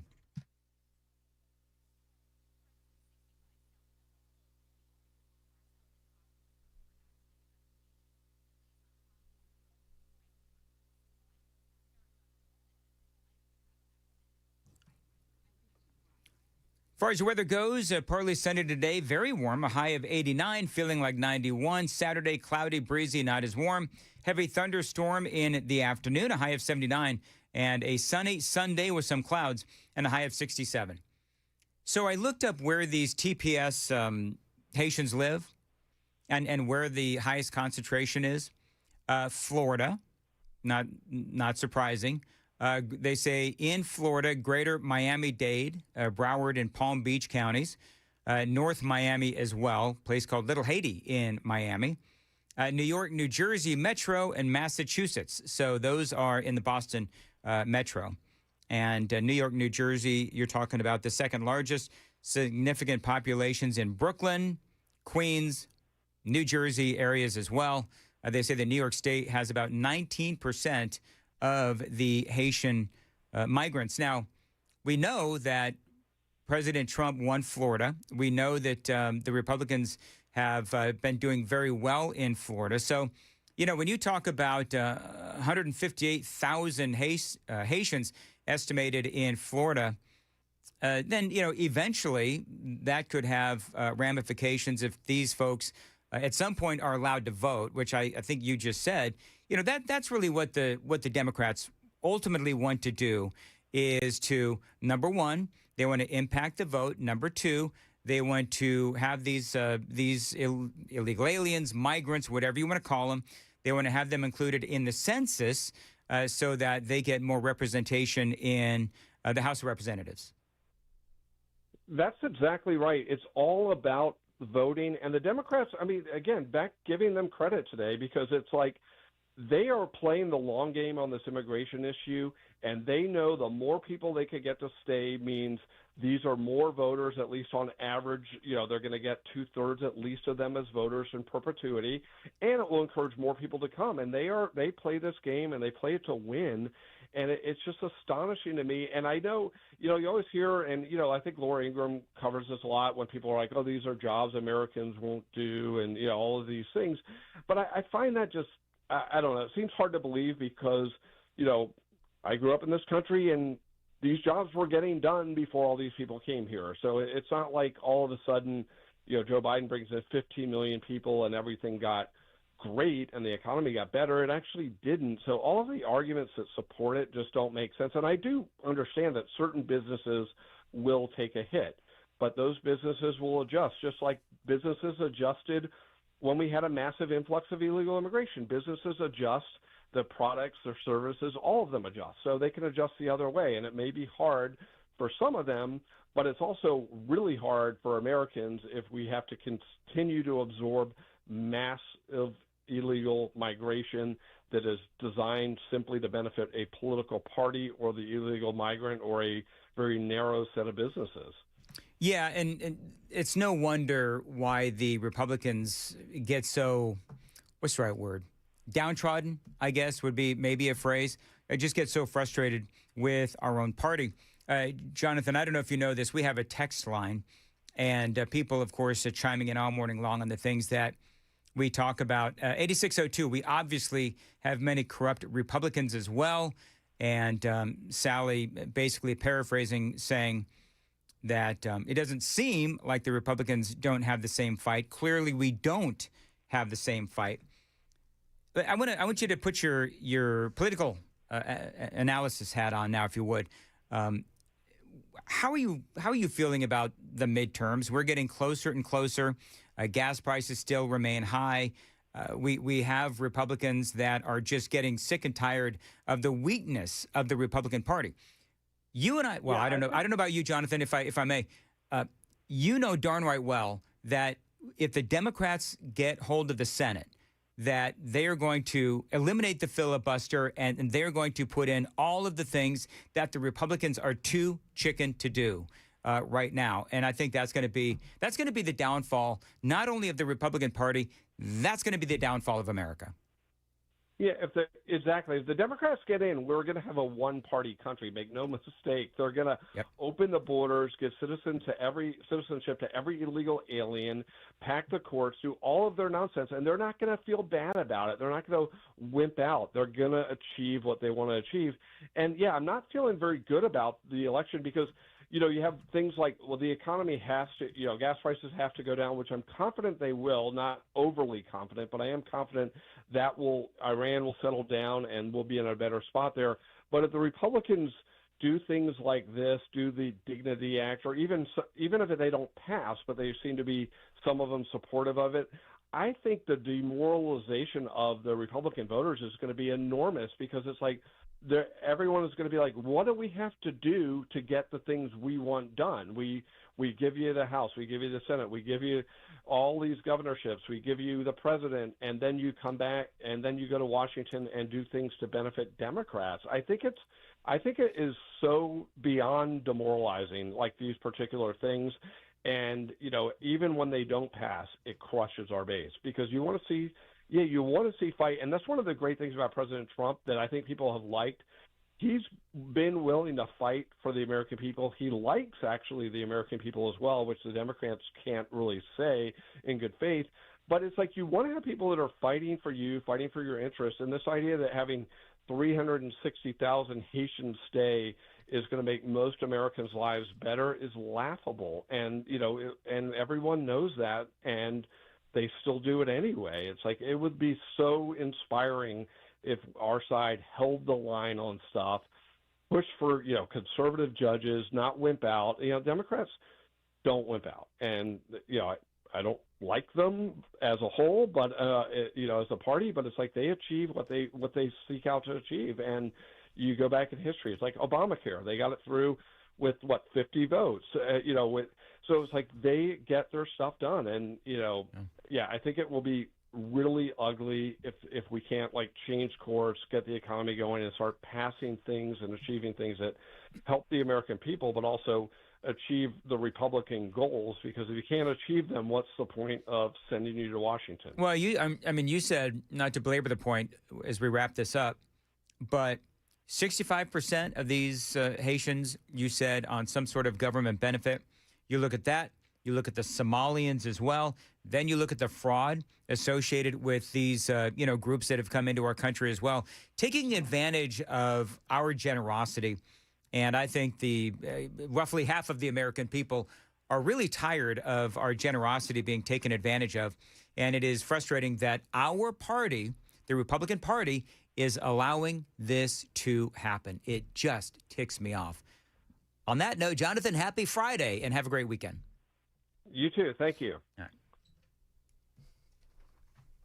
Stupid Republicans. What the heck is wrong with them? Joan, what is wrong with the Republicans? How much time have you got? This show only has 2 hours and 6 minutes left. That's baffling to me. It is absolutely baffling. Well, and you listed out the major areas that they're in, and those were the representatives voting to keep them here. Yeah. Yep, that's exactly right. All right, got to go. 6:54. Joan's got the news at 7. Joan. Yeah, we've got some clarity now over those reports that you were talking about earlier, Dan, about President Trump saying that Iran has agreed to give up their nuke program. I've got some clarity on that with the comments from President Trump coming up here at 7 o'clock on Super Talk 99.7 WTN. Thank you, Joan. It is 6:54. Dan here, and you know how many ways we can lose power, right? You've got ice, you've got storms, you've got snow, you've got tornadoes. Bunch of folks was in Hendersonville last night that lost some power because of that, the big storm we had last night? Yeah, and 6,000 here in Nashville. Okay, so listen, a lot of people may be talking again about needing a backup home standby generator. So basically how it works is your power in your neighborhood, in your home goes out, then your backup home standby generator going to click that power right back on. You'll finally meet your neighbors after years of living on your street. You know, backup generator from the Generator Supercenter, that is what you need. The Generator Supercenter is the nation's #1 Generac generator dealer. They feature turnkey installation, certified electricians, plumbers, maintenance and service after the install, and a whole lot more. That's why I love the Generator Supercenter. Now, let me tell you how it works. Again, the power goes out in your neighborhood. The power in your home turns right back on thanks to that backup generator. So if you're one of the many families talking about a backup generator, talk to the pros at the Generator Supercenter. Another reason, by the way, to love the Generator Supercenter, their generators are made right here in the good old USA. They'll never leave you in the dark. Financing is available, and they are waiting for your call. 615-879-1952. 615-879-1952. Tell them Dan Mandis told you to reach out. Generator Supercenter of Nashville.com. Generator Supercenter of Nashville.com.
Good morning, now 7 o'clock, and I'm Joan Jones with your top stories. Want to let you know that crash on 65 southbound that has the highway closed down, Old Hickory Boulevard to Concord Road, that is a close for the investigation, which TDOT has just announced has become a fatal crash investigation. So at least one fatality in that crash this morning. It's slow on the northbound side. A lot of folks rubbernecking, looking over to the other side to see what's going on. So very slow on 65 through the Brentwood area this morning.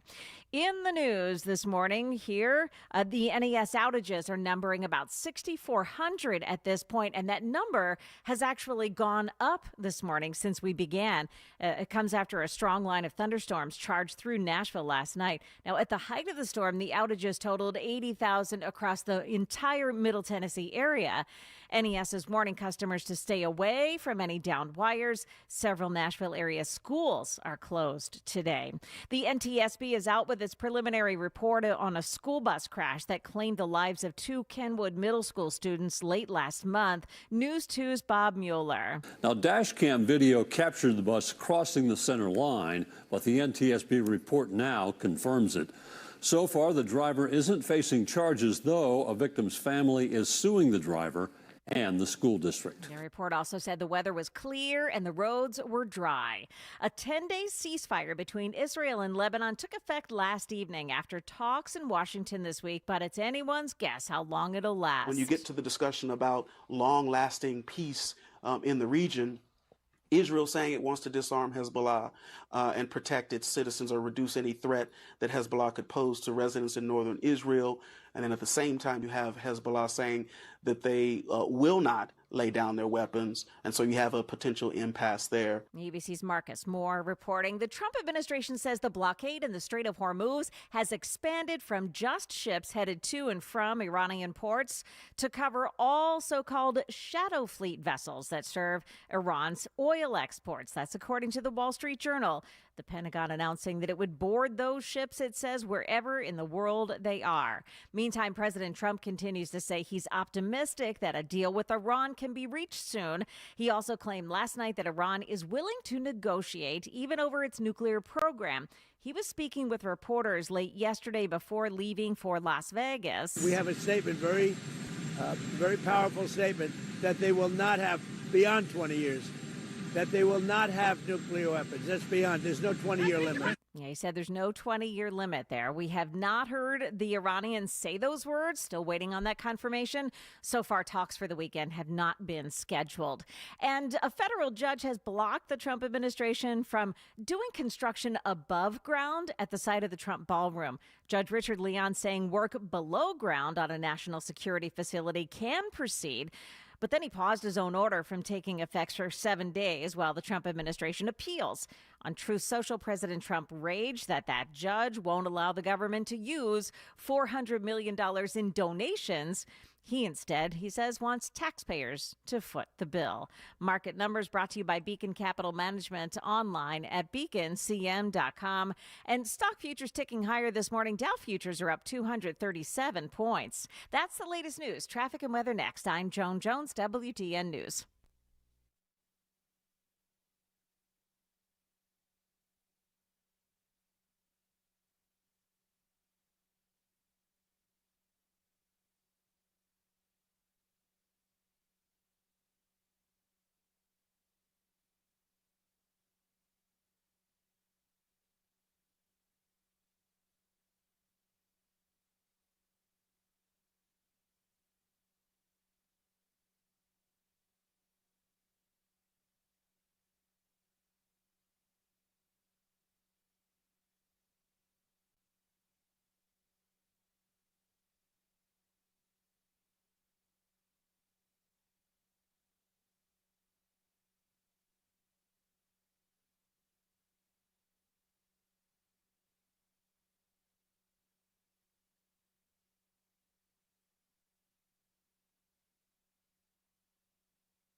So it is still closed off on 65 southbound between Old Hickory Boulevard, exit 74, and Concord Road, exit 71. That crash, it's been there all morning. This is in the Brentwood area. Been there all morning. It's been closed for an investigation, and we just learned from TDOT that there has been at least one fatality in that crash. So that crash scene, the closure will continue for a good period this morning, a good stretch, because of that investigation that's going on. Northbound lanes in 65 in that same area is also very slow this morning, and that's just because there's a lot of people looking over to see what's happening on the other side of the road. Also, we have Concord Road all jammed up with people trying to get through the detour in that area. 65 south at the Hogan Road overpass in Creve Hall. Crash there. 2 right lanes have been blocked off by it. Eastbound on 24 in Antioch at Hickory Hollow Parkway. It's a crash that's on the right shoulder. And there's an accident on 24 westbound in East Bank just before James Robertson Parkway. Traffic every 10 minutes every morning on Super Talk 99.7 WTN.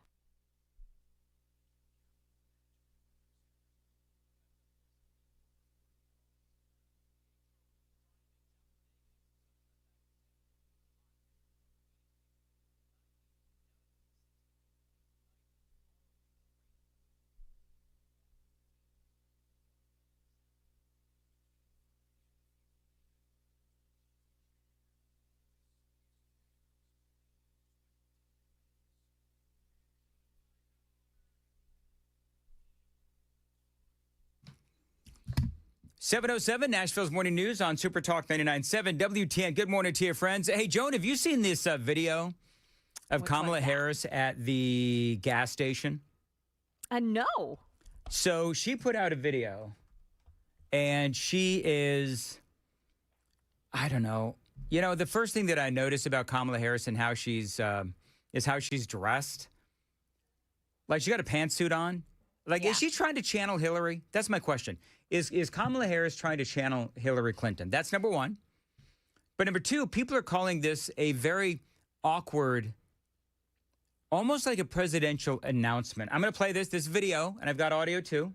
So if you're watching on Super Talk TV, enjoy the, I think that's a burgundy pantsuit.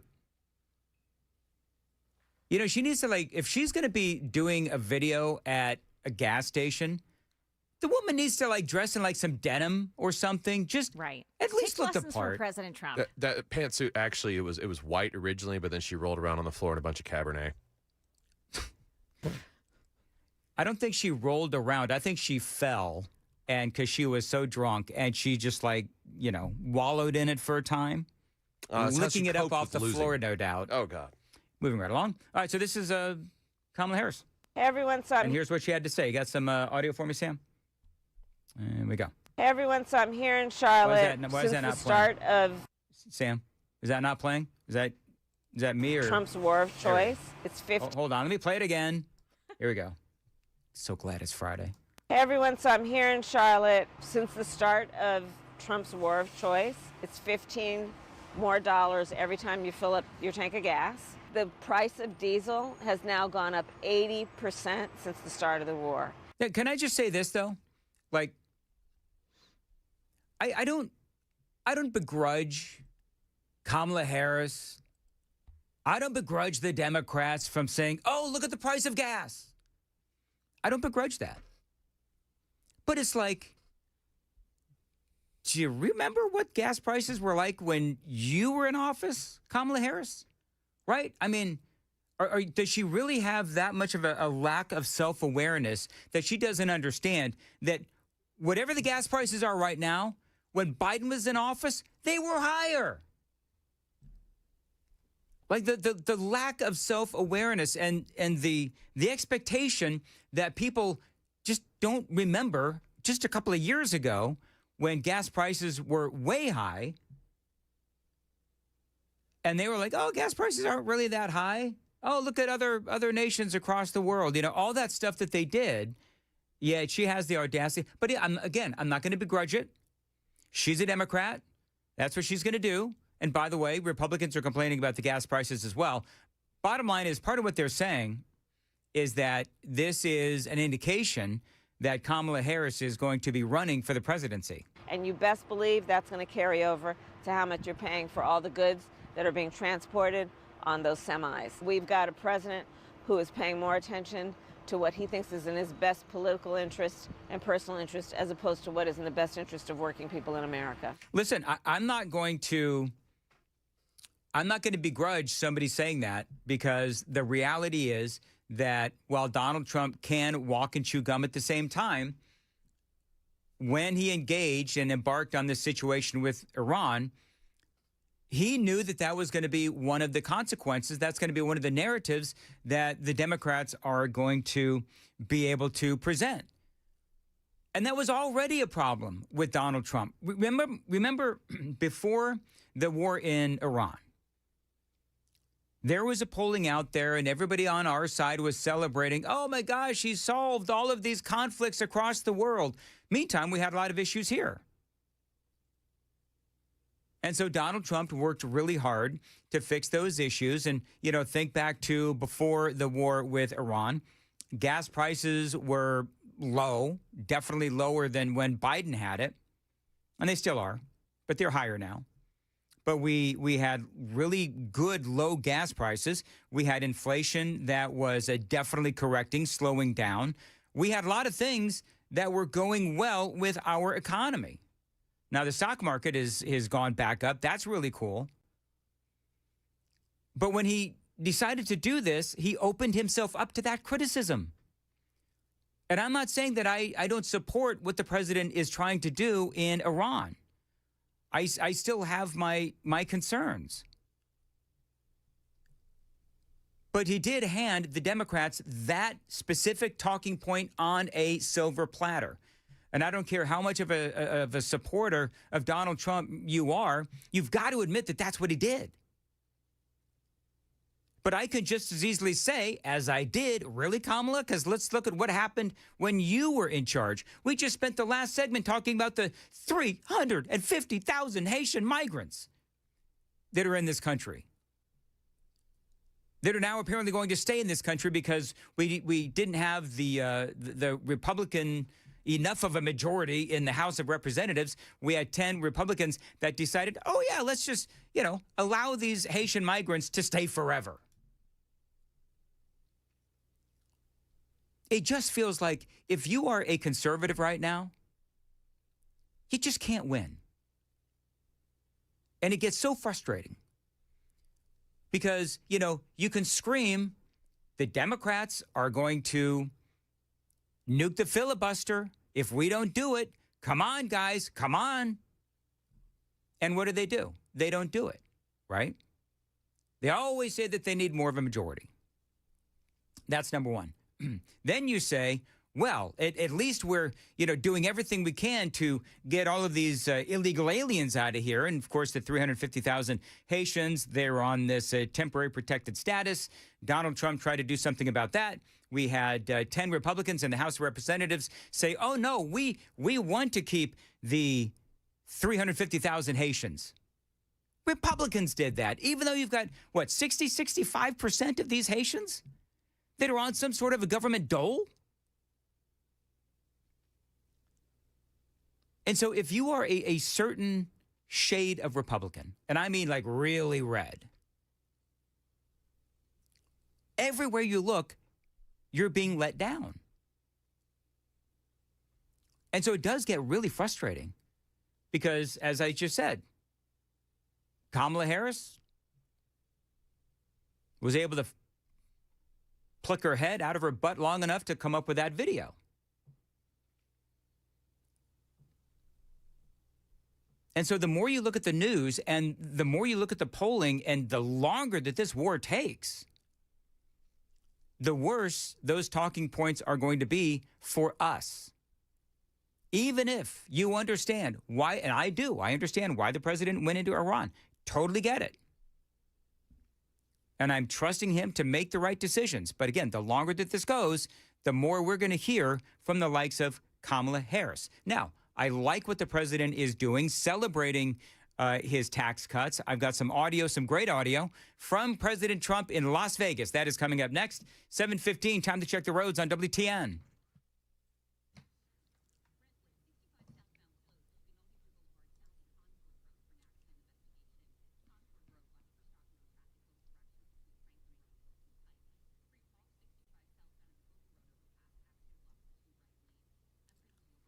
As far as your weather goes, partly sunny today, very warm with a high of 89, feeling like 91. Saturday, cloudy, breezy, not as warm, a heavy thunderstorm in the afternoon. On Saturday, a high of 79, and on Sunday, sunny with some clouds and a high of 67.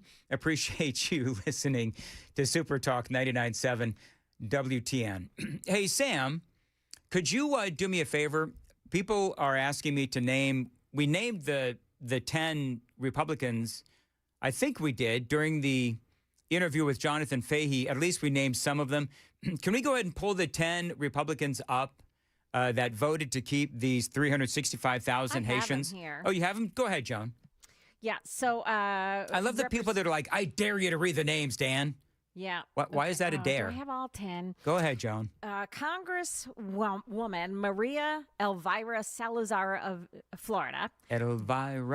Elvira. Brian Fitzpatrick of Pennsylvania. You know who he is, right? Remind me. He is Brian Fitzpatrick of Pennsylvania, engaged to Fox. Jackie Heinrichs. Oh, okay.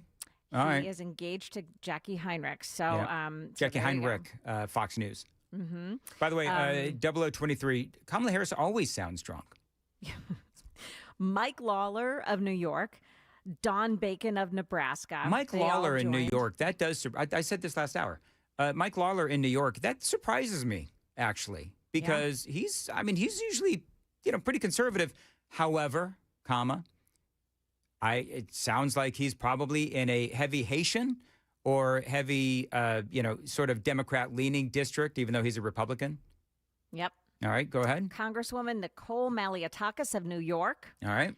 Carlos Jimenez of Florida. Mm-hmm. Kevin Kiley of California. Mike Carey of Ohio. Mario Diaz-Balart of Florida. Rich McCormick of Georgia, and Mike Turner of Ohio. That rounds out the top 10, those 10. Okay, and all the Democrats. To add one, Kevin Kiley out of California, who's an independent, but he caucuses with Republicans. Oh, I see. Not this time. Him, but yeah. So the president is doing what he can to bring the focus off of perhaps the war in Iran and focus about something that is, I would say, a success in the big, beautiful bill. And, of course, all of the things that Donald Trump has done regarding tax breaks. We spoke yesterday about Scott Bessent, and I played the audio where he was talking about how many millions of Americans have taken advantage of Donald Trump's various new tax strategies, tax breaks that were in the big, beautiful bill. So Donald Trump then went to Las Vegas, and he was celebrating no tax on tips. Here is part of the conversation. This is Lieutenant Governor of Nevada, a guy by the name of Anthony Stavros. So on behalf of all the hospitality workers here in Las Vegas and Nevada, thank you for putting more money in the pockets of our families. Thank you. And just one other thing. I'm a former captain with the Las Vegas Metropolitan Police Department. I know how much overtime these police officers work and how much overtime a lot of employees work. And for you to make that pledge and come through and no taxes on overtime, again, thank you very much for putting money in the pockets of our families. God bless you all. Thank you, Senator. All right, so again, that is the Lieutenant Governor for the state of Nevada. By the way, this is audio only, if you haven't figured that out.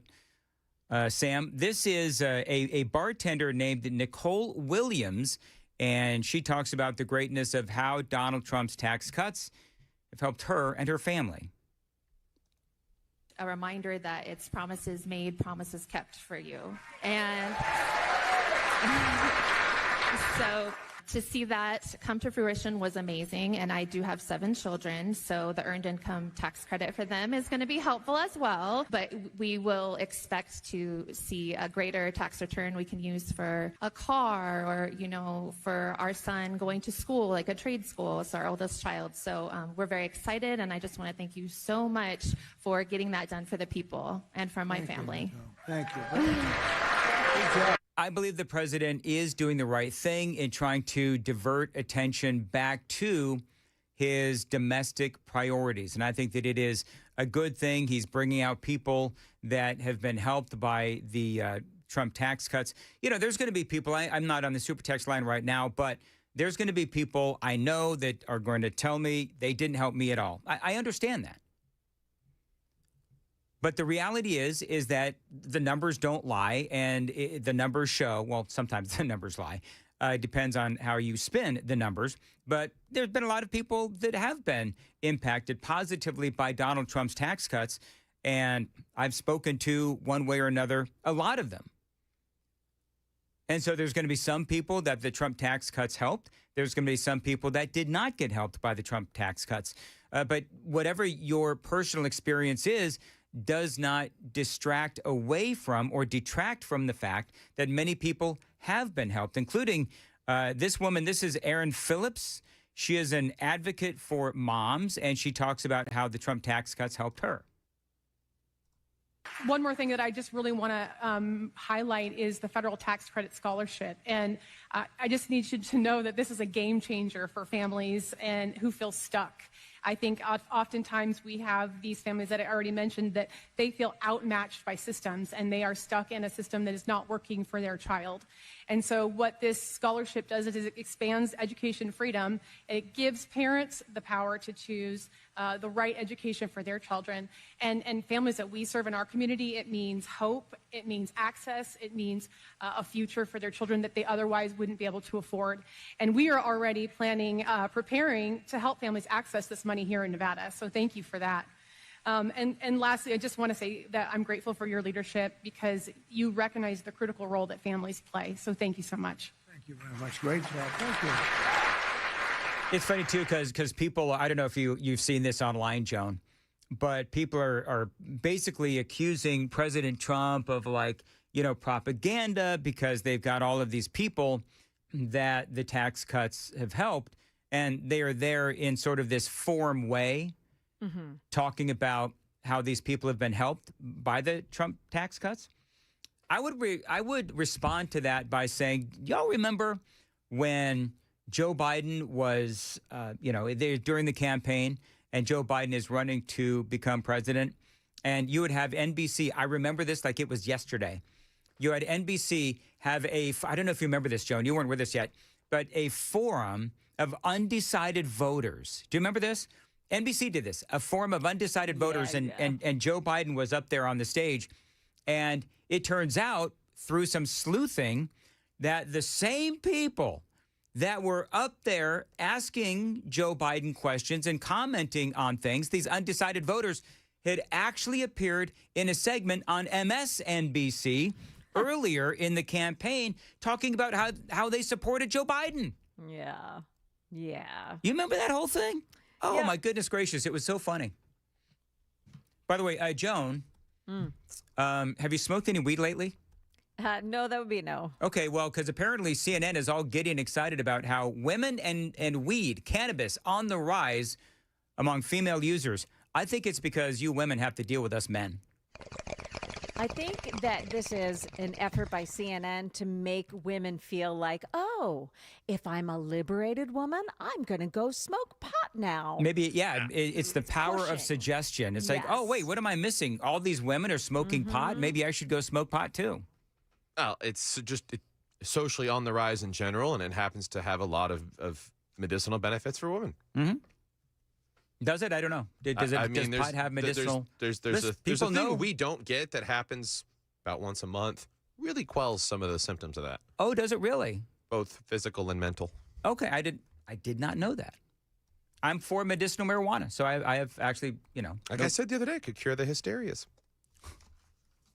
Hey, Joan, Sam's calling you hysterical one time a month, 1 week a month. You gonna put up with that? No, I'm not going to put up with it because I'm at home in my fuzzy bunny slippers and I don't care. You know what? Those funny fuzzy bunny slippers would feel real nice with some pot. We don't advocate. We don't advocate recreational marijuana use on this show, Sam. Yeah, Sam. Although I'd be willing to bet it sounds a lot better if you are stoned. Joan has the news at 7:30. Joan, what's coming up? Yeah, coming up here, one of Nashville's most wanted has now been captured. You won't believe where he was found. It's coming up here at 7:30 on Super Talk 99.7 WTF. Yeah, Joan, but was he in a bear costume? That's what we need to know. Yeah, no. All right, very good. Dan Mendes here for my friends at the Covered Patio. Warmer weather outside means that you want to spend more time outside. If you want to add more living space to your home, think about building or upgrading your patio. Now, at the Covered Patio, they've got motorized screens so that you can easily keep the patio open when you want some sun and closed when you want some shade and some privacy. So your back screened-in porch becomes a lot more enjoyable, and you can use it, frankly, a lot more with some of these screens. Now, they've got a ton of outdoor living options at the Covered Patio. They've got motorized screens, patio covers, custom wooden decks, and outdoor structures as well. They've got a ton of options with styles for every budget at the Covered Patio. They are dedicated to fair prices and customized solutions for your specific home and your specific space. So come on, enjoy your home a lot more with an incredible patio upgrade from the Covered Patio. Reach out to them, the Covered Patio, 615-695-2407, 615-695-2407. Find them online, and you can see some of the various options for you. Thecoveredpatio.com. That's thecoveredpatio.com.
$7:58, Nashville's Morning News on Super Talk 99.7 WTN. By the way, Joan and Sam, for once, I will not be listening to the advice on the Super Text line. People telling me that I need to smoke a bowl and chill. I will not be doing that. Whoever you are, let's be friends. Stop it. 7:28, Nashville's Morning News. Listen, Ridgeside K9 Nashville. Love these folks for a lot of different reasons. One of the main ones, of course, we actually heard from another client of Ridgeside K9 Nashville. Just the other day, they heard one of these commercials. They called these folks, and now Ridgeside K9 Nashville is helping their dog through some aggression issues. Really, what they are is they are the premier dog trainers in Middle Tennessee, Ridgeside K9 Nashville. If you have a dog that does suffer from aggression, potty problems, anxiety, maybe some basic obedience, Ridgeside K9 Nashville, they can help your dog with just about anything. And really, that training begins with you, as a matter of fact. They're trying to build the communication between you and your dog so that, Ridgeside K9 Nashville, they can hand your dog back over to you, and you've got the training as well to make sure that your dog is doing what it needs to do and what it was trained to do, courtesy of Ridgeside K9 Nashville. I do. I call them the Dog Whisperers. Find out more about them online, Ridgeside K9 Nashville, RSK9. That's the letter K, the number 9, rsk9nash.com, rsk9nash.com. Ridgeside K9 Nashville, veteran-owned, proven results, and guaranteed for life.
Good morning. I'm Joan Jones with your top stories. Early this morning, the House of Representatives voted to approve a short-term renewal of the FISA surveillance program only until April 30th. It was set to expire on Monday. Allowing this authority to expire would leave the United States blind to threats that move at the speed of the modern conflict. That's Georgia Republican Congressman Austin Scott. He was not one of the handful of Republicans who voted against a 5-year extension, which incorporated some minor reforms. Section 702 allows the government to spy on foreign nationals abroad, even when those communications involve Americans.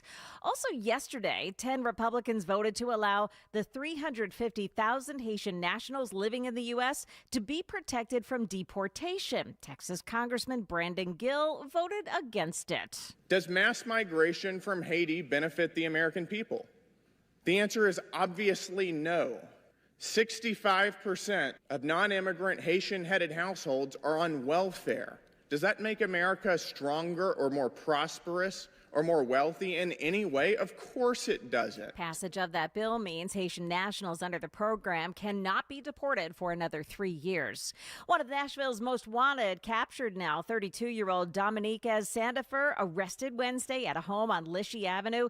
He was hiding in an upstairs closet. Sandifer has been indicted on rape and statutory rape charges involving a teenage girl. He's being held on a $150,000 bond. That's the latest news, traffic, and weather next. I'm Joan Jones, WTN News.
Okay, in Brentwood on 65 southbound, the roadway is still shut down. Old Hickory Boulevard to Concord Road. It's an investigation going on now. There was an earlier crash happened overnight, and at least one person has died in that crash. So that investigation may be ongoing throughout the morning. Keep that in mind as you're traveling this morning. Creve Hall, 65 southbound at the Hogan Road overpass. A crash there on the right shoulder.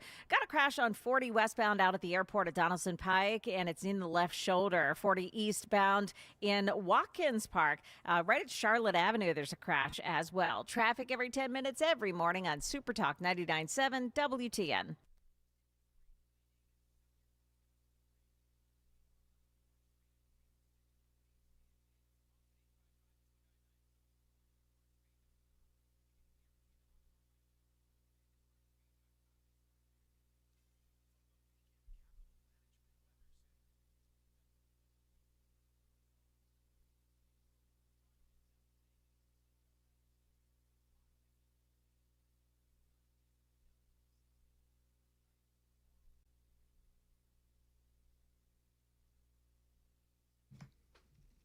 .38, Nashville's Morning News on Super Talk 99.7 WTN. All right, Joan, I've got a great bit. Yeah, what is it? I'm gonna call it "Who Needs to Smoke a Bowl and Chill?" And I've got today's candidate. Okay. 2242. By the way, we're kidding. I'm not encouraging people to smoke a bowl and chill. Well, Dan, you are exactly like your orange messiah, a moronic racist, hating immigrants. It is so obvious a blind man can see you are. Then he tells me to go to hell and burn. Oh, okay. I think that person needs to smoke a bowl, whatever. And chill. Smoke a bowl and chill. That's it. So, you know, we're not really going to do that every day. But you know what? If we were going to, 2242 would be the person that would do it. Yeah. That would be my candidate. Hey, by the way, people are telling me, don't forget. You know what I want to do? Let's do this. Super texters. And Sam, will you watch the folks on the YouTube chat? So I just spent, some time bagging on the Republicans. Sorry, but whatever. So tell me what your favorite thing Trump and the Republicans have done since Donald Trump was ushered in for his second term. Like, I mean, I spent time just really frustrated with, their inability to nuke the filibuster. I feel like there is a train coming right at us, and, they're just not paying attention to the fact that if the Democrats get the House and the Senate, and, especially the Senate, they'll nuke the filibuster. All of these things that we've spent time talking about. It really, today, the 350,000 Haitians pretty much threw me over the edge. And so, but we can't allow ourselves to get so, lost in our frustration that we forget that Donald Trump and the Republicans have done some really good things. Like, for example, I just said the tax cuts, where a lot of people have, saved a lot of money. People said, hey, Dan, don't forget about the Trump accounts. Great point. Don't forget about the Trump accounts for, I don't have the dates in front of me and all that, but, babies that are born over the time that Trump is in office, they get those Trump accounts. You also have the ability to put other accounts together for kids born outside of the window, and you can contribute to that as well. And I think that the president has done some really good things. Do I think the Congress needs to be better? Abso-flippin-lutely, I do. And I've been frustrated to no end with Congress. Super texters are responding already. Oh, are they? What are they saying? Easily, hands down, the favorite thing is closing the border. Yeah, deportation for sure. Mm-hmm. I think the border wall was number one accomplishment. Yep. And you know what? That is a good accomplishment. I mean, that is something that he ran on. Campaign promises made, campaign promises kept. Government waste, or at least trying, 0184.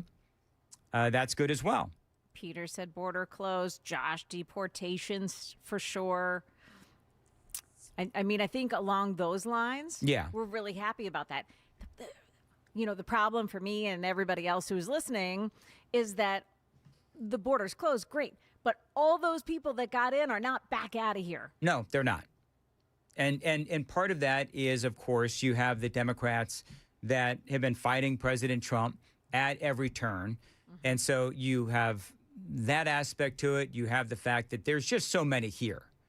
And so the question is, okay, so the president has not been able to deport as many people as he originally, planned or promised. But self-deportations, that is, I would say, a very big deal. That is a good accomplishment. We've had a couple of million people self-deport. That is good. And this is just something that, unfortunately, and I even said it at the time, remember during the campaign when President Trump was talking about the mass deportations, and one of the things that I said was, you're going to have a hard time accomplishing this goal because of the absolute,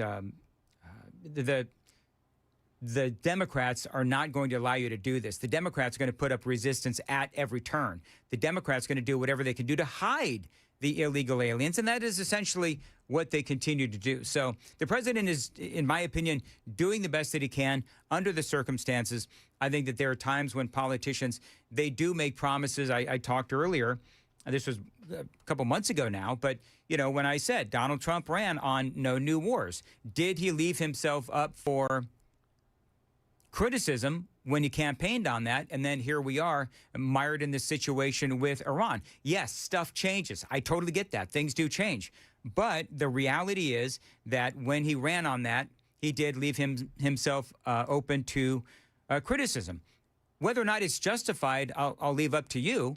But clearly, it was something that the Democrats, they have been able to pounce on as a promise made, a promise not kept. Also, a lot of Trump-hating Republicans have said that as well. So, and I think we did a Daily Dan poll on that as well. The basic question, if I remember, help me out, Sam, the basic question was, did Donald Trump leave himself up open for criticism when he campaigned on no new wars? And here we are in Iran. And I think, vast majority of people said, love him, but the reality is that he did leave himself open to criticism. So, yeah, seeing a lot of people in the YouTube chat with the border, Tar Heel Patch saying we need Elon and Doge back to working hard to stop waste. Considering the amount of fraud that's being uncovered, potential fraud in California, Minnesota, Maine, places that. The Doge team could just have a field day if they were allowed access, of course. Yep. No, you're absolutely right. All right, it is 7:45. Very quickly, let's check the roads on WTN.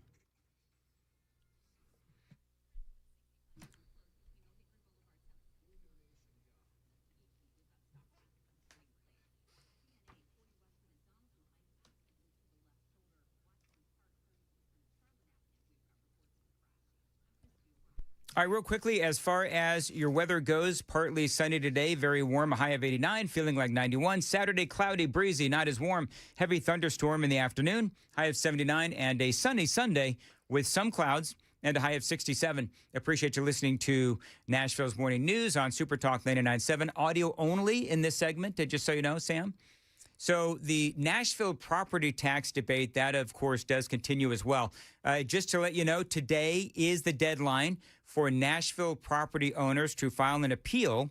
So if you disagree with your property tax assessment, I think it would be faster to find out who actually, agreed with their property tax assessment, which was literally no one in Nashville. Now, remember the controversy that Nashville business owners, and they've been dealing with this, and of course homeowners have as well, but they've been hammered with really high property assessments.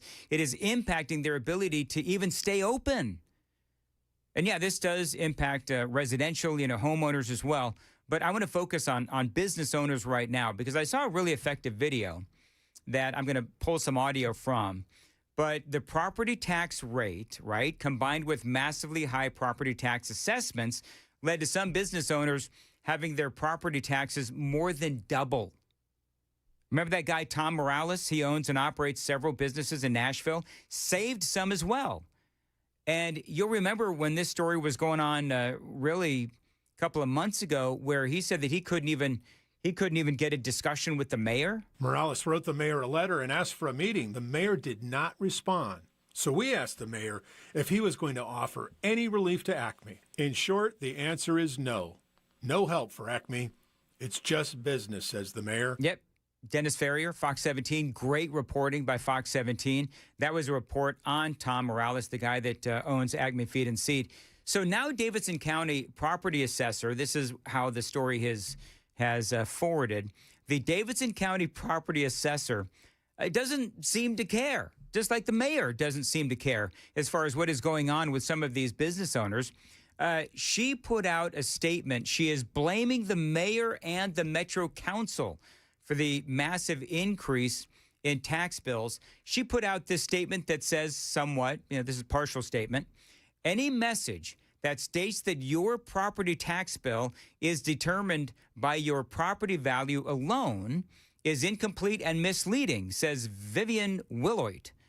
She says the increased tax rates set by the mayor and the Metro Council play a major role, and in many cases, a significant one. So basically what she's doing is she's blaming the mayor, she's blaming the Metro Council for the higher property taxes, which of course is insane, because remember that story about Morales and Acme Feed and Seed, their taxes went from $129,000 to $600,000. No justification, just, here's your assessment, good luck to you. And she's the one that came in and gave the higher property assessments. So now you have these business owners who are, saying very clearly it's the assessor clearly doesn't care what happens to the longtime business owners here in the city of Nashville. Their employees or these long-term business owners, they're just going to be screwed. And she says, you know what? Good luck to you, but just don't blame me. Christian Paro owns Center 615 in East Nashville, home to more than 60 businesses. Paro tells me high property taxes might force him to raise rent. If nothing changes by the end of the year, I have to raise rents 20% across the board. Yeah, there's talk of businesses, of course, as you know, closing, people losing their jobs. And there doesn't seem to be any real claims of, responsibility. You've got the mayor and you've got the Metro City Council pointing their fingers at the tax assessor. You've got the property assessor blaming the mayor. This is just, this is what they do. And so now the property owners, they don't care. They don't care who is responsible. They just want some help. The mayor is saying, well, this isn't us. We have the lowest rates ever. Okay, but if the assessor values the property at a really high value, then business owners are going to be paying a ton more taxes regardless of what that, quote, really low rate is. Paro tells me those high assessments impact him and other property owners the most. If I had to pick one thing I can adjust or fix, it's the assessments, the appraisals. It's far more big of an impact to your actual tax bill than the increase in the rate. Paro tells me the Davidson County assessor's comments are not what property owners were hoping to hear. It's just another example of what I call deflection of accountability. The mayor's office sent us a statement which reads in part, although as we set the lowest property tax in the city's history, it is true that many Nashvillians' property taxes went up because property values went up. That's true. By the way, do you know how many property assessment appeals there are? Can you guess, Sam? Can you guess, Joan? How many actual property assessment appeals are there? There's 230. Hundreds, thousands? Okay, I want to make sure everybody heard. Sam, who's really smart, said 230. Joan said a couple thousand, 14,000. Oh, my gosh. According to Fox 17. Good. Well, does that differentiate between commercial and residential? I don't know. By the way, the owner of Arnold's Country Kitchen is featured in a video that points as to how unfair this whole thing is. Listen to what happened to him. $79,000 in 2020 is what it went up to. And now it's gone up from $79,000 to $131,000. And they keep coming to us thinking that they can keep on taking more money, thinking that they can double our price. Well, what do you think is going to happen? We're going to have places like us and other small businesses are going to have to close. We don't have that unlimited supply of money. We're not Oracle. We're not Amazon. We're not getting percentages off. Unfortunately, we are actually paying for those places to get the discounts. Why don't you take care of the businesses that help support Nashville for over 40 years? True. And you know what? He actually brings up the point where the government gives tax breaks and benefits to these major companies coming in, like Oracle. You know, Oracle got hundreds of millions of dollars in various, tax incentives and grants and discounts to move to Nashville. And so that's what he's talking about. I assume Amazon did the same thing. So just so you know, I have actually no issue with doing what we need to do to grow the city and bring jobs to Middle Tennessee. But I see his point as well, the owner of Arnold's. And in case you didn't hear that, his tax bill went from $79,000 to $131,000. That is insane. Now, Arnold's is still open, I guess struggling, obviously, because of these property taxes. And this is one of those businesses that is a classic Nashville business. Your biggest expense doubles. How do you stay in business? We actually called a meeting with some real estate agents locally in town who were big heavy hitters and went over what stuff is sold for in this area. So $11.2 million is what we're assessed at. They said we were lucky to get $7.5 million right now. Wow. Huge difference between what we were taxed at to what it's really worth. So they were, just Arnold's, they were assessed at $11 million, but can't sell it for that assessed value, which is at about $7.5 million. That is a $3.5 million difference. And they're doing that with homes, too. And they're doing it with homes. I mean, I'm focused on businesses right now, but Sam, you're absolutely right. Homeowners have been hit with the same thing in Nashville. They say Tennessee law gives the assessor of property's office the responsibility to determine the fair market value of property. That does not mean the office determines the amount of taxes a property owner pays. According to the assessor of property's office, the 2025 mass reappraisal values were based on 2024 real estate market activity and reflect the opinion of what a property would have sold for as of January 1st of 2025, as if placed on the open market. So, I mean, today is the final day for appeals. You got 14,000 appeals so far. Probably, perhaps more are going to be filed today. And here's the other thing. Some of these appeals are not going to be heard until like 2027. And in the meantime, I assume they're going to have to pay these taxes. So I feel so bad for Nashville business owners. I do. And some people are going to say, I can already see it on the super text line because I've seen them before. Well, it serves them right for doing business in Nashville. I understand that. But you know what? I love Nashville. I think it is a great town. I love to go visit Nashville and, restaurants and some of the bars and some of the things to do in Nashville. It's great. And unfortunately, it seems like to me, and maybe I'm all wet on this, but it does seem to me like what the property assessor is trying to do and what the mayor's office is trying to do, maybe the Metro Council is trying to do as well, is they're basically trying to get rid of all of these old classic Nashville bars and restaurants and businesses so that they can bring in these new shiny businesses. You know what I'm talking about? The ones with, the names of country music stars on them and so forth, because those businesses, from what I understand, can bring in a lot more money, and they can, perhaps, and we talked about this a while ago, they can also absorb some of these higher tax bills as well. Those bigger bars and restaurants and businesses, they can absorb those higher prices more than the little ones can. The smaller ones can. But that doesn't make it right. And I feel really bad for these business owners. Anyway, 756, Super Talk 99.7 WTN, and yes, the property owners in Nashville as well. I am so glad that I didn't buy in Nashville when the time came to buy a home. So glad that I didn't buy in Nashville. And, but this does impact the suburbs as well, because you have more people refusing to move to Nashville, which means that they're going to move to a Williamson County, a Wilson County, a Rutherford County, a Sumner County as well. I'm late, 7:56. Joan's got the news at 8 o'clock. Joan. Hey, he's Eric Swalwell's bestie. Now a member of Congress is accusing Democrat Ruben Gallego of misconduct. We'll tell you who it is coming up at 8 on Super Talk 99.7 WTN. 756 Window Nation. Listen, if your windows aren't easily opening, if they leak, if they're broken, if they need repainting, why don't you just check out my friends at Window Nation? The pros at Window Nation can help you get new energy-efficient windows at a great price. Now, Window Nation's The More You Buy, The More You Save sale is going on right now.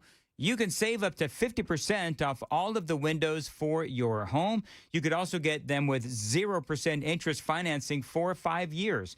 Now, this is great company. I've got 4 Window Nation windows in my home. They have an A-plus rating from the Better Business Bureau and an A-plus rating from my family. 96% customer satisfaction rating and over 45,000 5-star reviews. If you are going to upgrade your windows, you've got to give my friends at Window Nation a shot. Again, don't forget the great deal going on right now. It is the more you buy, the more you save sale. It is going on. You could save up to 50% off all the windows for your home, and you could get 0% interest financing for 5 years. Find them online, windownation.com, windownation.com.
Good morning. I'm Joan Jones with your top stories. In Florida, Republican Congresswoman Anna Paulina Luna has accused Arizona Democrat Senator Ruben Gallego of misconduct, saying there are sexual and fraud allegations that are being considered. She also said the Senate Majority Leader John Thune's office confirmed to her that the matter is under investigation.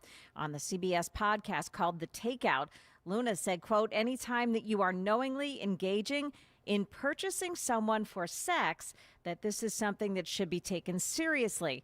Gallego's office calls her claims right-wing conspiracy theories. We'll keep on top of that one. Haitian nationals are now eligible for temporary protected status for another 3 years, thanks to 10 Republican House members who joined all Democrats to shield them from deportation for another 3 years. Bill Malugin at Fox News. Some of them explain themselves in posts on X. New York Congresswoman Nicole Maliotakis wrote in part, quote, "These are Haitian immigrants who are working, paying taxes, and contributing to our economy. To strip them of their status and deport them to a country in peril would be uncompassionate and misguided." And of course, that is false. Recent statistics show 65% of non-immigrant Haitian-headed households are on welfare.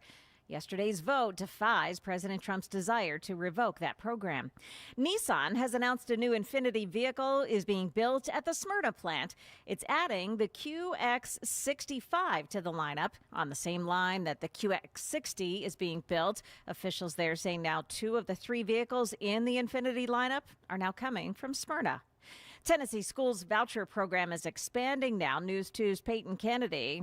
The Senate passed the House version that would add 15,000 scholarships to the 20,000 set up last year by the Education Freedom Scholarship Plan. That's a system using public money to help families pay for private school tuition. Senators spent almost an hour debating reasons both for and against expanding the program. Senators voted 18-14 to approve that voucher expansion. Money News brought to you by Beacon Capital Management online at beaconcm.com. Iran has declared that the Strait of Hormuz is completely open amid the Lebanon ceasefire there. Now, the Dow futures are now up 539 points. The NASDAQ futures gaining 235, and the S&P futures are up 55 points. That is the latest news. Stick around for traffic and weather next. I'm Joan Jones, WTN News.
Okay, we have an opening timetable here for I-65 southbound in Brentwood.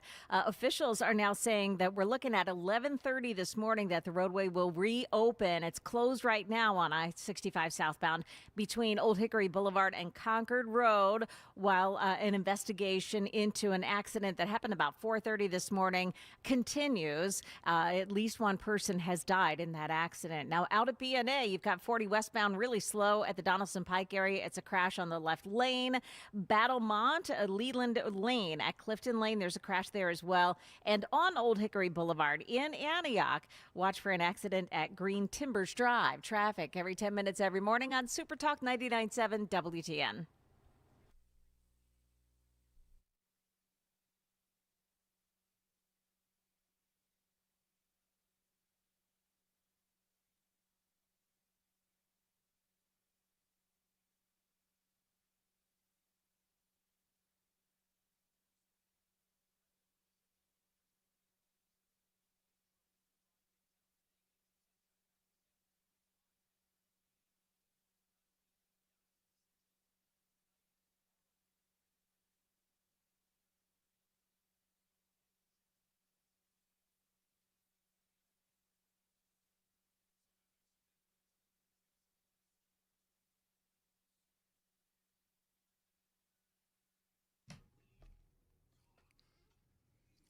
8:06, Nashville's Morning News on Super Talk 99.7 WTN. Welcome on in to my favorite hour of the week, which is my last hour heading into Friday.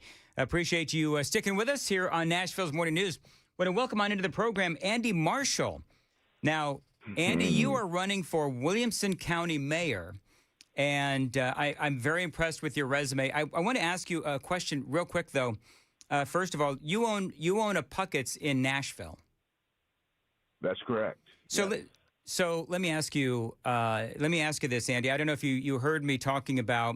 We'll get to the mayoral stuff here in a second, but I don't know if you heard me talking about the property tax situation in Nashville and Davidson County. But you know, as somebody who owns a Puckett's, or how many restaurants in Nashville do you actually own? So I own a total of 11 restaurants, and I've got 2 in downtown Nashville. I've got Deacon's New South Steakhouse and the Puckett's there at 5th and Church. So have you been impacted by the higher property assessments and the property taxes and all that? I was just talking about that in the previous segment. Yeah, I think the biggest misnomer from the general public is that, you know, the property owners get hit with that, but it filters right down to the businesses. So the biggest impact is going to be on small businesses. We're seeing really some of our classic businesses that have made Nashville what Nashville is starting to close their doors just because of having to struggle to make ends meet with the higher taxes and higher cost of goods, higher labor. Everything's gone up kind of at the same time. So there's a struggle out there. So support your local businesses. They need it.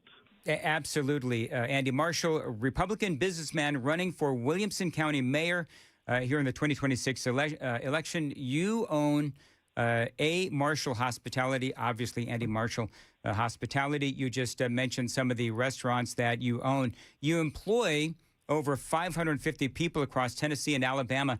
Andy, it sounds like you've accomplished a lot. Let me ask you this. Why do you want to do this? By the way, everybody who announces or, politicians who are running for office on my show, I always ask the same question. Why do you want to do this? Right. Well, for me, it's really about passion and the position that running businesses over the years and the people that I've made and the relationships I've made have kind of prepared me for this opportunity. But we've had a great mayor for 24 years here in Williamson County. Rogers Anderson has done a fantastic job. He's laid a great foundation. And I started hearing a lot of rhetoric about changing Williamson County. Williamson County need to be reinvented. And as I started looking to see who was going to follow Rogers, I just got downright nervous. And so I made a few phone calls. I called, Governor Lee, a close personal friend, and Marcia Blackburn, and asked them both, do I need to stay in my lane? And they both replied the same way. They both said, oh, Andy, why would you want to do that? Why would you want to walk away from the beautiful life you and Jan have built to get into politics?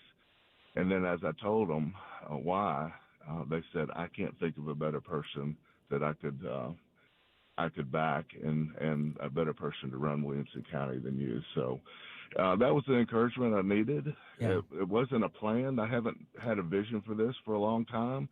It was more of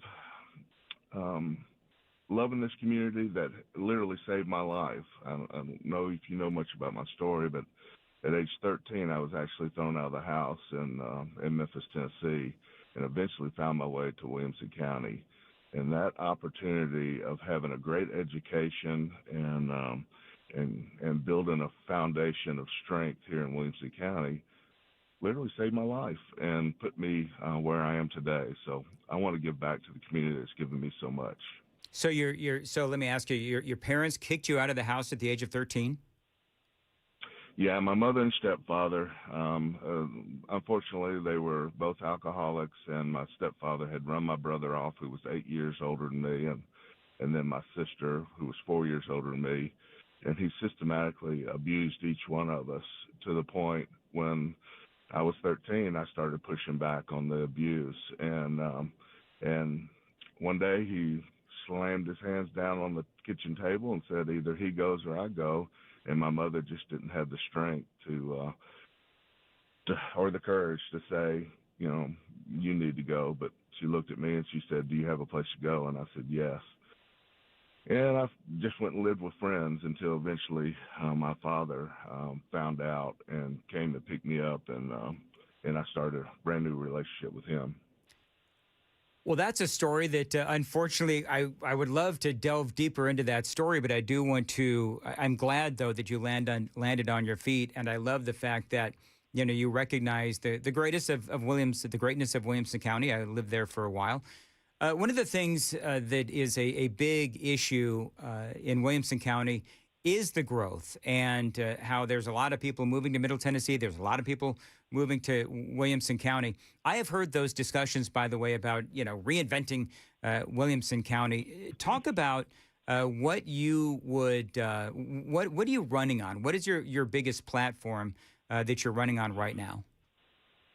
Yeah, so just exactly what you were just talking about. I mean, Williamson County is a wonderful place to live, and we're a product of our own success of people seeing Williamson County and wanting to live here.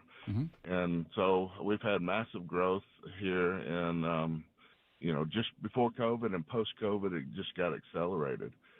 So I'm running on let's get roads before rooftops. Let's make sure that we control our growth with smart growth, encourage growth where our infrastructure is already in place. Don't let growth get into areas that we're not prepared for growth yet.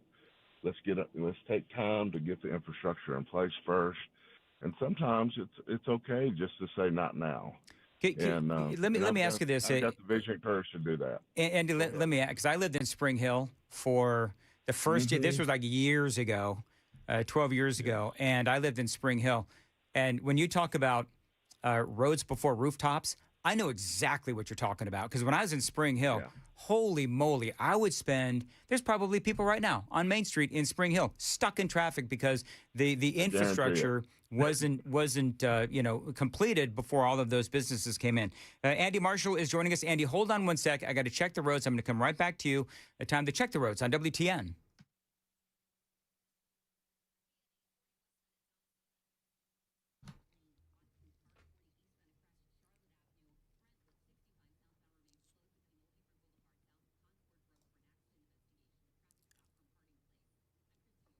As far as your weather goes, partly sunny, warm, a high of 89, feeling like 91. Saturday, cloudy, breezy, not as warm, a heavy thunderstorm in the afternoon, a high of 79, and a sunny Sunday with some clouds and a high of 67. Appreciate you listening to Nashville's Morning News on Super Talk 99.7 WTN. Andy Marshall joining us. He is running to be a Williamson County mayor and Republican. And I think part of what I like about your resume is the fact that, you have that business spirit, you have that business savvy. And by the way, just so you know, Andy, and I know that people know this, but I don't endorse people. That's not what I'm trying to do, but I am trying to point out that I like your resume. One of the things that we know about Williamson County is, there is some county debt. There's some problems there. There are some issues there. And this is something that has been talked about quite a bit during the campaign for Williamson County mayor. Talk about the debt issues and how do you deal with all of that while still trying to continue with that very cautious growth in Williamson County? Yeah, that's a great question. I'm glad you brought it up because there's been a lot of talk about the debt and how our debt's out of control, and it's a panic type conversation to create interest in votes. But quite frankly, if you look at the history of the decisions that Williamson County's made and our leadership in the past have made, it's been calculated, it's been planned, and it's been responsible. We've built 19 schools in the last 20 years. So we are heavily invested in running the best school system in Tennessee, and it's paying dividends. It's attracting the best companies to Williamson County, and if they come to Nashville, they're living in Williamson County because of our schools. So it's been a smart move. The debt, I think it's because you can use the billion on that debt that makes it a conversation. But if you truly look at it, we had a choice to make. We either raise our taxes or we lean into a AAA bond rating, and they were responsible with that. We could have planned all these schools with a 40-year debt. We took them down to 20 years, and we're paying it off and accelerating payments every chance we get. So I've looked at all that. I think we're in great shape. I think the alternate approach affects everything. It affects our quality of life. It affects our ability to continue to grow. And, Lord, I don't know what this community would have been if they had chosen to raise taxes. We have the lowest tax rate in Williamson County than any county that touches us. And that's attractive. I mean, I'm a conservative. I believe in low taxes and small government, and I'm going to keep Williamson County that way. So if we have big projects, I would rather lean into the AAA bond rating and protect that at all costs, opposed to going to the citizens and saying, we're going to have to raise taxes to do this. You are a strong advocate for public safety. As I read your bio here, you have to be impressed with what's been happening in, I think you said you're from Memphis, right? So you have to be impressed Correct. With, what's been going on in Memphis. Talk about how you are an advocate for public safety, law enforcement, and how would that impact your role as mayor of Williamson County if you're elected?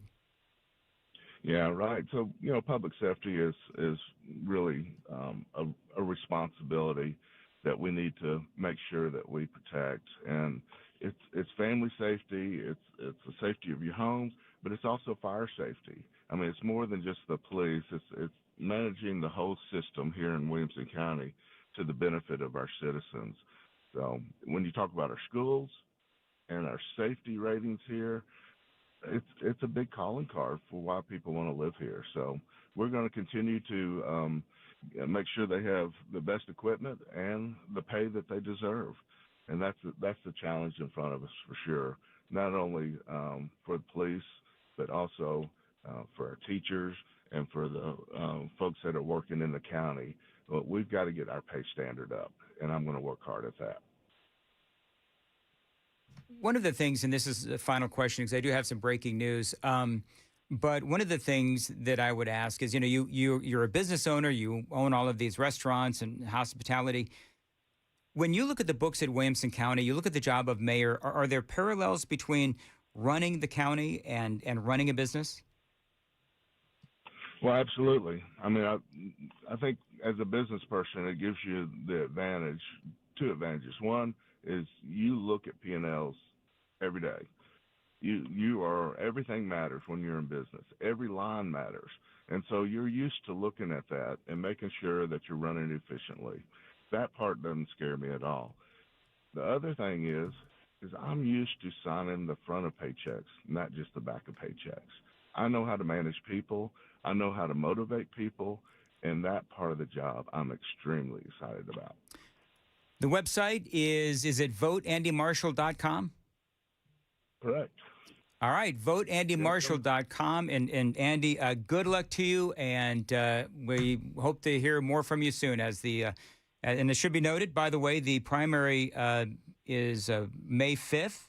Early voting just started actually a couple of days ago in Williamson County. So good luck.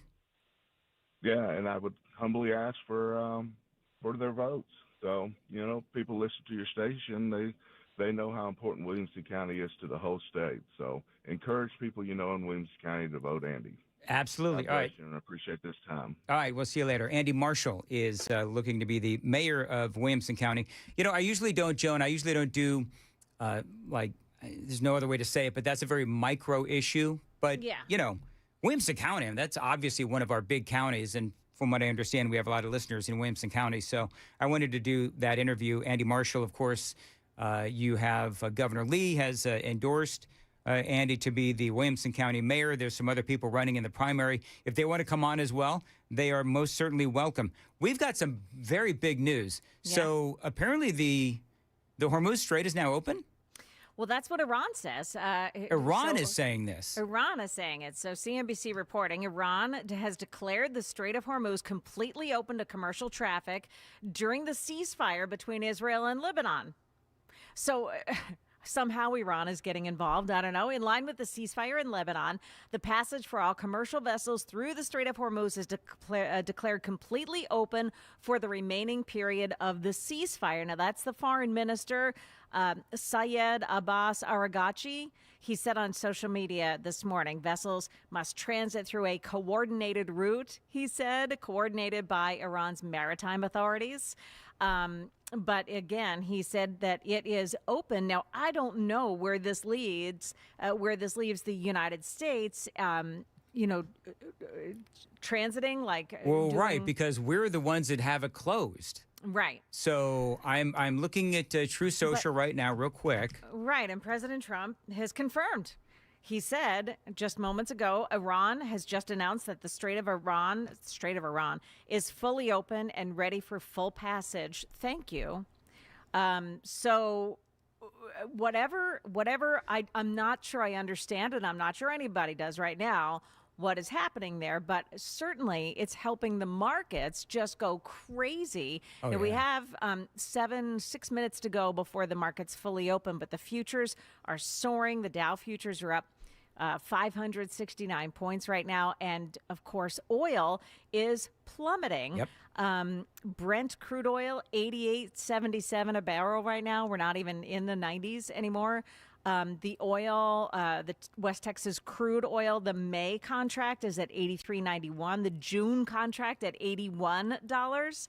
So again, investors are betting that this is going to end, like President Trump has said, and the further out we get, the more likely it is that it will be at an end and oil will be much cheaper. Yep. So, yeah, there we go. I mean, things have just gone crazy. It is so weird. I'm trying to figure out, okay, so it was ours, like we had it closed, We had but control. President Trump is the one that, I don't know, allowed Iran to make the announcement. I'm a little baffled by all this.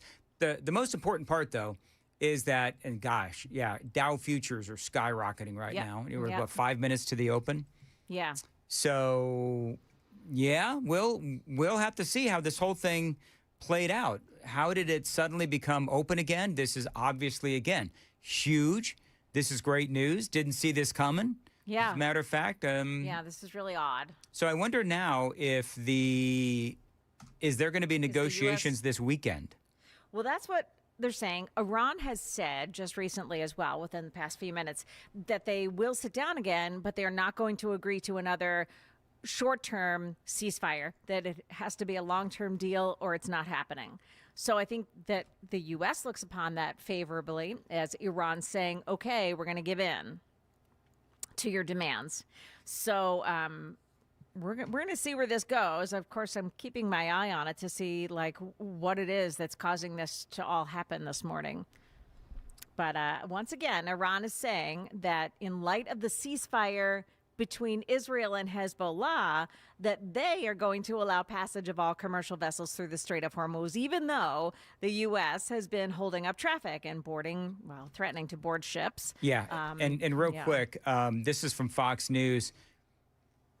As British Prime Minister Keir Starmer and French President Emmanuel Macron convene a summit Friday on the future of the Strait of Hormuz, the two leaders are pushing a European-led plan to reopen the vital shipping lane after the war without U.S. leadership.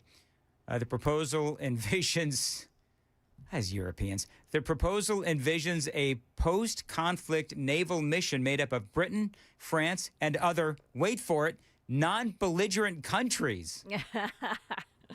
Well, I think President Trump actually looks favorably upon that. Yeah. Get the U.S. out of it. Mm-hmm. Let some other countries do some work. Again, they're picking up the pieces at the end of a conflict or at the end of, a perceived conflict. Oh, you know what they're doing? That the fight is over and they come in with a broom. You know what I mean? Yeah. All right, we got to go. 8:27, Nashville's Morning News, Super Talk 99.7 WTN. Dan Mandis here for Brentwood Jewelry. It is April. Lots of weddings are being planned right now. I can tell you that the best place for engagement rings is Brentwood Jewelry. You've got to check out their vast selection of wedding bands, semi-mount engagement rings, loose diamonds as well. Now, they've got rings for every budget, every style, for both men and women. Brentwood Jewelry is the official jewelry store of the Mandis house. I bought Amy a couple of amazing pairs of earrings, and she's bought me my favorite watch, which I wear every single day. And I got to tell you, I love going into Brentwood Jewelry. They've got flags all over the place. Clearly, they love America, and they are definitely supporters of WTN as well. So it's important to support the businesses that support us. Check them out, 7012 Church Street East, located in the heart of Brentwood, just off Franklin Road, BrentwoodJewelry.com. That's BrentwoodJewelry.com.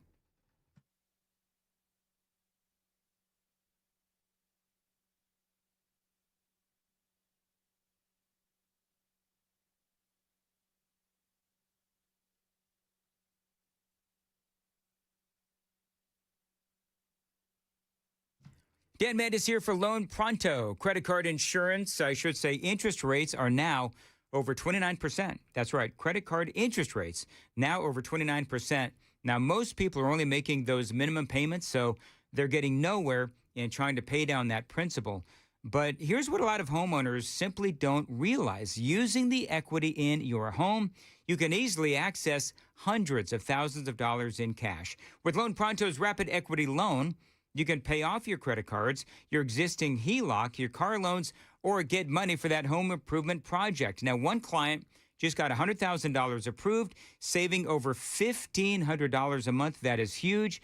Loan Pronto can help you, too. Here's the best part. With Loan Pronto, you can do it all from your phone with zero out-of-pocket costs, no hard credit pull up front, no appraisal, no long, drawn-out bank process, and no touching your first mortgage. Now, rates right now are near 3-year lows, so you need to act right now. Go to loanpronto.com to see how much money you can save in about 60 seconds.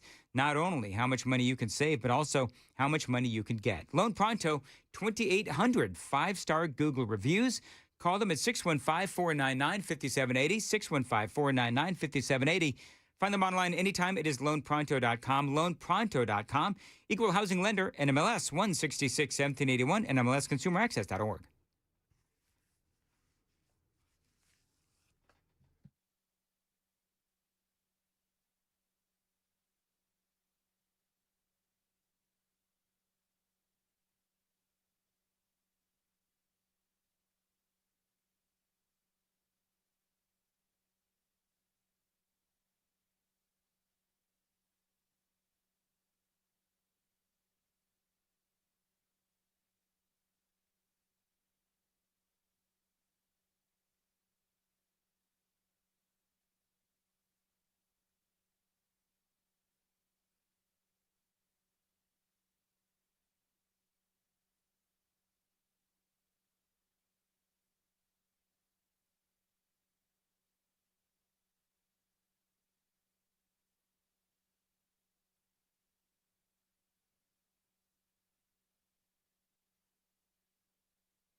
Good morning. I'm Joan Jones with your top story. Just one. Oil prices plummeting and stocks are jumping after President Trump said the war in Iran should be ending pretty soon. And then shortly after, Iran said this morning the Strait of Hormuz is fully open and ready for full passage.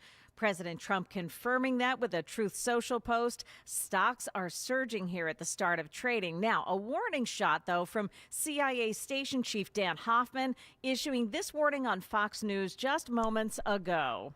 The concern we have, of course, is the disposition of the 1,000 pounds of uranium that they have, and not just nuclear enrichment, but centrifuges, for example. This is where the devil's in the details of an agreement. If Iran were able to develop their centrifuges and we had a time-based moratorium on nuclear enrichment, say 15 or 20 years, then when that expires, Iran could produce a nuclear weapon.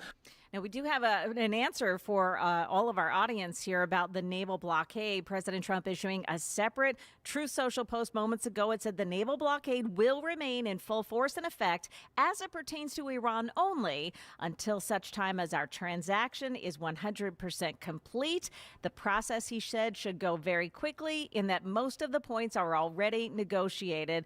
And, of course, he ended it with thank you for your attention to this matter. Now, money news here brought to you by Beacon Capital Management online at beaconcm.com. The Dow Jones Industrials opening here 685 points higher. The NASDAQ gaining 217. S&P more records here at 53 points higher this morning. And a look at oil prices. Brent crude is down to $89 a barrel. And West Texas oil is trading in the $84 a barrel range. So that looks really good, too, at the moment. That is the latest news. Traffic and weather next. I'm Joan Jones, WTN News. Now, Joan, is 65 still closed? Let's see. So if 65 is still closed, then, all right, we got the Strait of Hormuz open. Can we get 65 open now? Wouldn't it just be great? Yeah, but they're saying maybe 11:30 for the opening of 65 in Brentwood, southbound. Is there a big... What do you think the Nashvillians stuck in traffic would rather have open right now, the Strait of Hormuz or 65? 65. What is the, is there a big backup on southbound 65? Because that's like going the... No, it's closed. Well, no, I know it's closed, but I mean, is traffic backed up? Oh, yeah. Yeah. Okay, that's yes, what I wanted to know. It's hugely backed up. Someone died, Dan. I know someone died. Would you shut up? It's good to see everything is just so I know. I'm talking about the traffic impacts. I'm not trying to be, like, insensitive. Will you have a heart? I'm just asking about the... You know what? Yeah, exactly. That's what you're asking. That's the problem, Dan. That's the problem. I was asking about the traffic impact. Don't make me bring back the fart sounds from yesterday. All right, moving right along. It is I went full on with Sam. Would you shut up? Yeah, you did. Shut up. Well, he's trying to make it sound like I'm being insensitive. I'm not being insensitive. He didn't make it sound that way. Shut up. You know what? You know what's not fair? What's not fair is that he's got all those stupid little hotkeys. Yes. I need them on this side. We need stupid little hotkeys. We need stupid studio. little hotkeys so that I can tell him, would you just shut up? Via Nancy Pelosi. I think you do a pretty good job of it all on your own. Okay, you don't. We're not doing that this time. We got serious stuff to talk about. I'm not mad. I'm just disappointed. I got to read DT McCall's. Don't do this. We won't. 8:37, Nashville's Morning News, DT McCall's. Now listen, if you need a lawnmower, DT McCall's has a great deal waiting for you. It is their ultimate lawnmower experience. It is happening right now. You want to check them out at their Lafayette location. Cub Cadet lawnmowers, these are the best around. Now, you can save big time with once-a-year sale prices and 0% financing opportunities as well, thanks to DT McCall's. They are one of the largest Cub Cadet dealers in America and the South. And beginning right now, actually, at the Lafayette location, their ultimate sale does indeed continue. They've got all sizes and styles going on right now. They've got ride-ons and push mowers as well at great prices. The sale is going on right now, and it goes through April 25th. They do this every year to save you money at DT McCall's. Now, these folks at DT McCall's, great Tennesseans, great Americans, and they have as many of their items made right here in Tennessee as possible. You keep it local, you shop DT McCall's. Check out their Cub Cadet lawnmower sale going on right now at their Lafayette location. Online anytime, dtmccalls.com.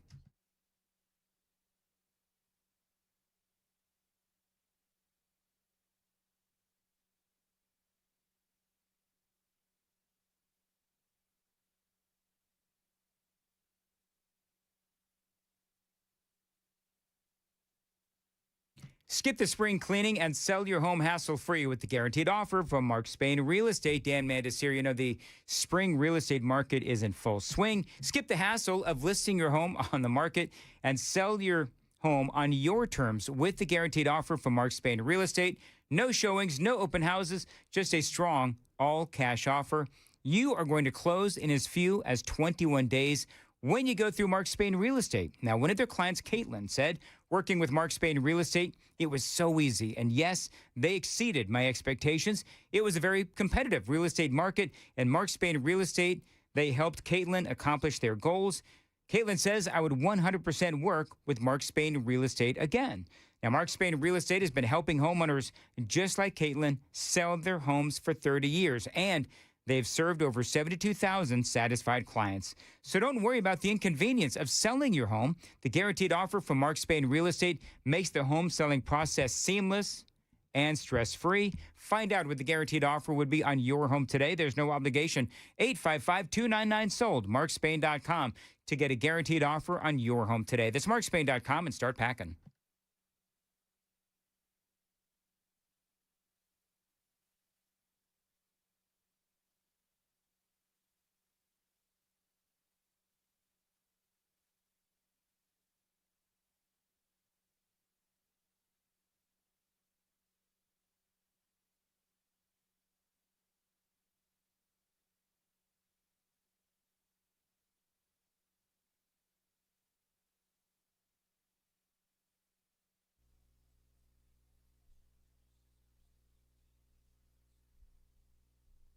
Okay, so we have that closure continuing in Brentwood this morning on 65 southbound. It's Old Hickory Boulevard to Concord Road, and TDOT is saying that they're pushing for an 11:30 opening of that roadway, that stretch of roadway. It's closed because of a crash investigation. There was a fatality involved in that crash, which happened at 4:30 this morning.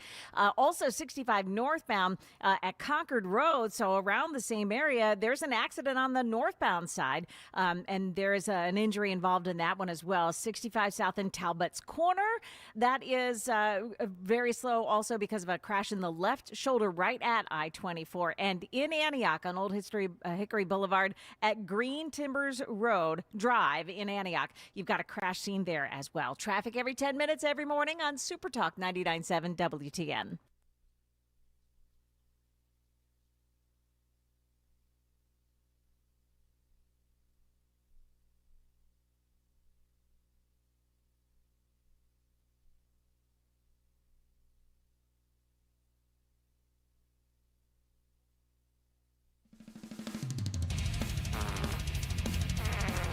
Oh, all right, stop. We're not doing that again. 841, Super Talk 99.7 WTN. Super Text line is open. 615-737-9986. Hey, Chris, got some great news. Tell me the news. The Strait of Hormuz is now open. So do you think you could maybe say something nice about Trump today? I mean, come on. I've actually been listening to your show all morning and was thinking the same thing. I said very nice things about Donald Trump. I did. I've been saying nice things about Trump. My thing is, are we going to trust the Iranians now, and how long does this last? Well, that's... And will we just see bombs start dropping after markets close? that's what one of the things I wonder. And here's the thing about that. I mean, they've got the strait open. That's really nice. But what about the uranium? Like, why isn't anybody talking about that? Well, President Trump did say yesterday that Iran has agreed to no nuclear weapons, and they've agreed to give us back the nuclear dust.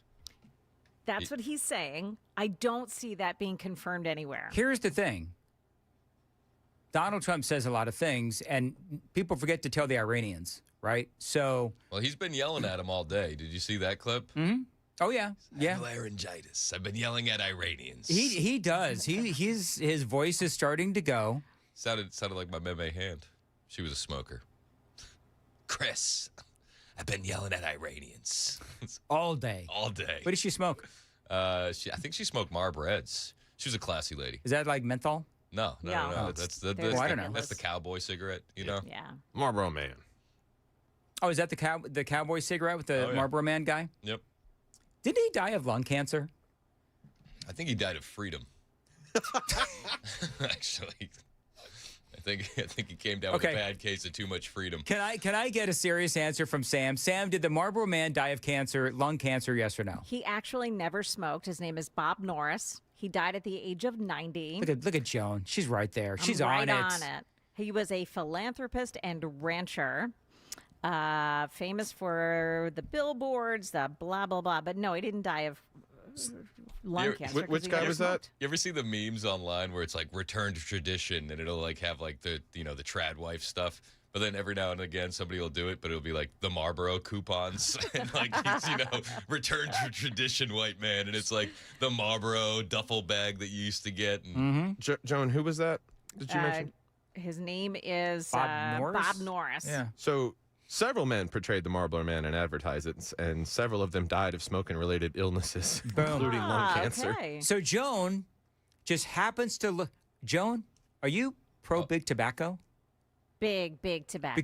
Because you just happened to pick the one Marlboro Man that didn't die of lung cancer, but then Sam, upon Two of them more died of lung investigation, cancer. One of them died of This COPD. is one of our biggest complaints with news people. It's not the lies they tell; it's what they omit. You know? Exactly, Joan. Scares me. So this guy was the guy from the billboards and magazine ads. He was not the TV guy. So they used different people for different media purposes. Wayne McLaren was the rodeo rider and stuntman who appeared in the ads in the 70s. He died of lung cancer in 92. All right, well, very look good. At you, Sam. Very good. Grok is a good thing. It's Google, but okay. Okay, so yesterday I said to Sam, are we okay? Because yesterday I said to Sam, we're good, right, bud? I said, Sam is in there Googling, and Sam says, no, I'm grokking. Now I said, Sam's in there grokking, and Sam says, I'm Googling. Oh. Like, dude, what? Like, do we have an issue? Fair and accurate journalism going on, you know. We want to be honest where we get our information. Didn't think you'd go that way, huh? Apparently people think I need to smoke a bowl and chill. Yeah, well, I've heard that that's like one of the new things on the morning show. Wouldn't that be fun? That should be your new bit. I talked about that. I think that's a great one. And Can you you could just use do it with gummies? Like, It takes too long, Joan. Oh, okay. Takes like 30, 45 minutes for those to have any effect. See, I inject all my marijuana. Under the fingernails. I just freebase it. Weird. That's what the kids are doing. Oh my gosh. What did somebody call me earlier today? I forget. Was it 2279? He called me. I forget what. Joan, do you remember what he called me? Oh, yeah. No, I don't remember what A it was. moronic racist. A moronic racist. There you go. That it's so obvious even a blind man could see it. That's right. That was your nominee of who needs to smoke. That was today's nominee, who needs to smoke a bowl and chill. Now, just so we're clear, I'm not advocating for the use of illegal or illicit drugs. But in a lot of these liberal states, when we're pointing out the liberals, it is legal. That's exactly right. And it just seems like they don't, I guess, do that enough. Because, like, you're not going to run to a protest if you're smoking a bowl and chilling. Never seen somebody get run over by an ICE agent when they were high on weed. 4896 says, #Mary Jane with Mandis. Usually when they get run over by ICE agents, it's just Zoloft and antidepressants. Oh. Yeah, you're only a threat to a El Grande burrito at that state of mind. People are saying, we're not a racist, but moron, we could probably talk about that.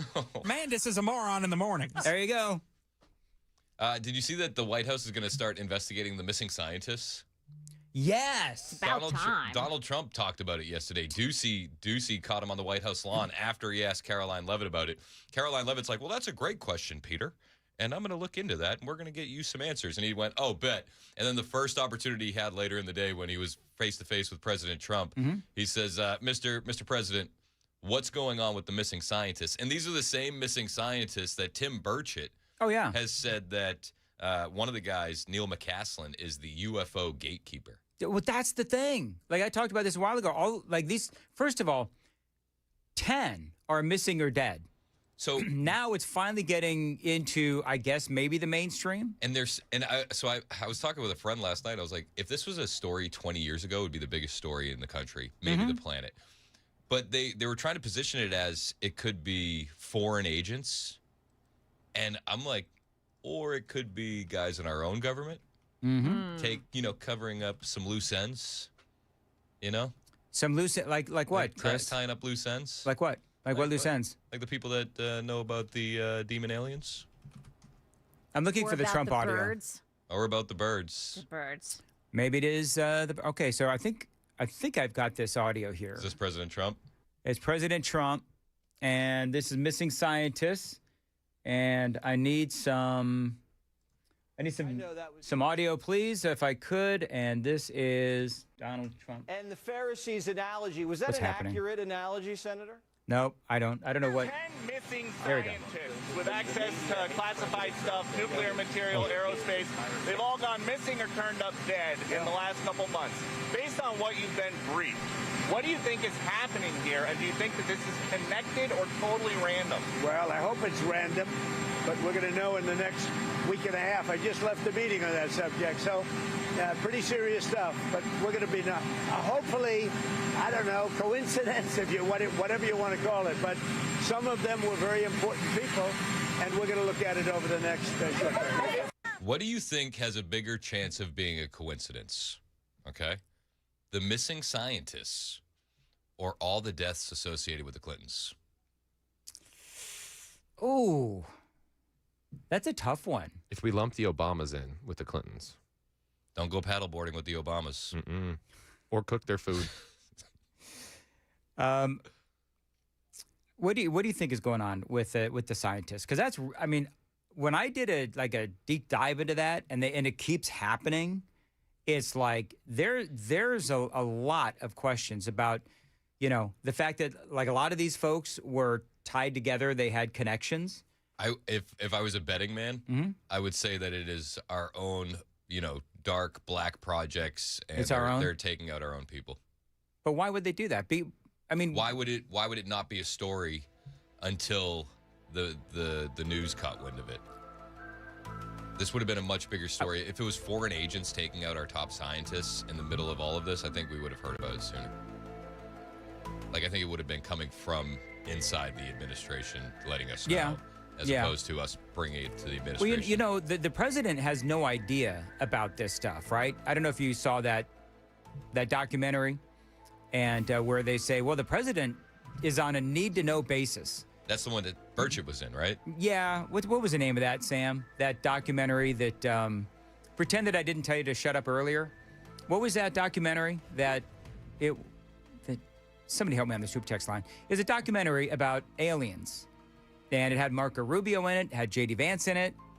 Disclosure. Age of Disclosure. There it is. Thanks, Sam. Battle for Disclosure. Whatever. No, Age of Disclosure. Age of Disclosure. Yeah. I was going to give him grief. I'm like, you knew the whole time and you were just waiting? So, I don't know. Have you seen that? I have not. So, it would not surprise me if we were taking out our own scientists. It would not surprise me. It wouldn't shock me one bit. Nope. And actually, I think that's probably the most likely scenario. I think you guys are ridiculous.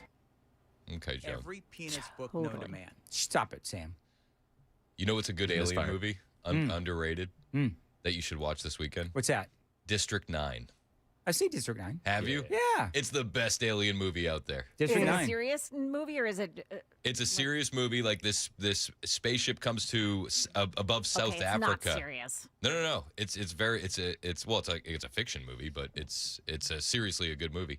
Okay. So the spaceship gets stalled over South Africa, and there's like millions of aliens on the ship.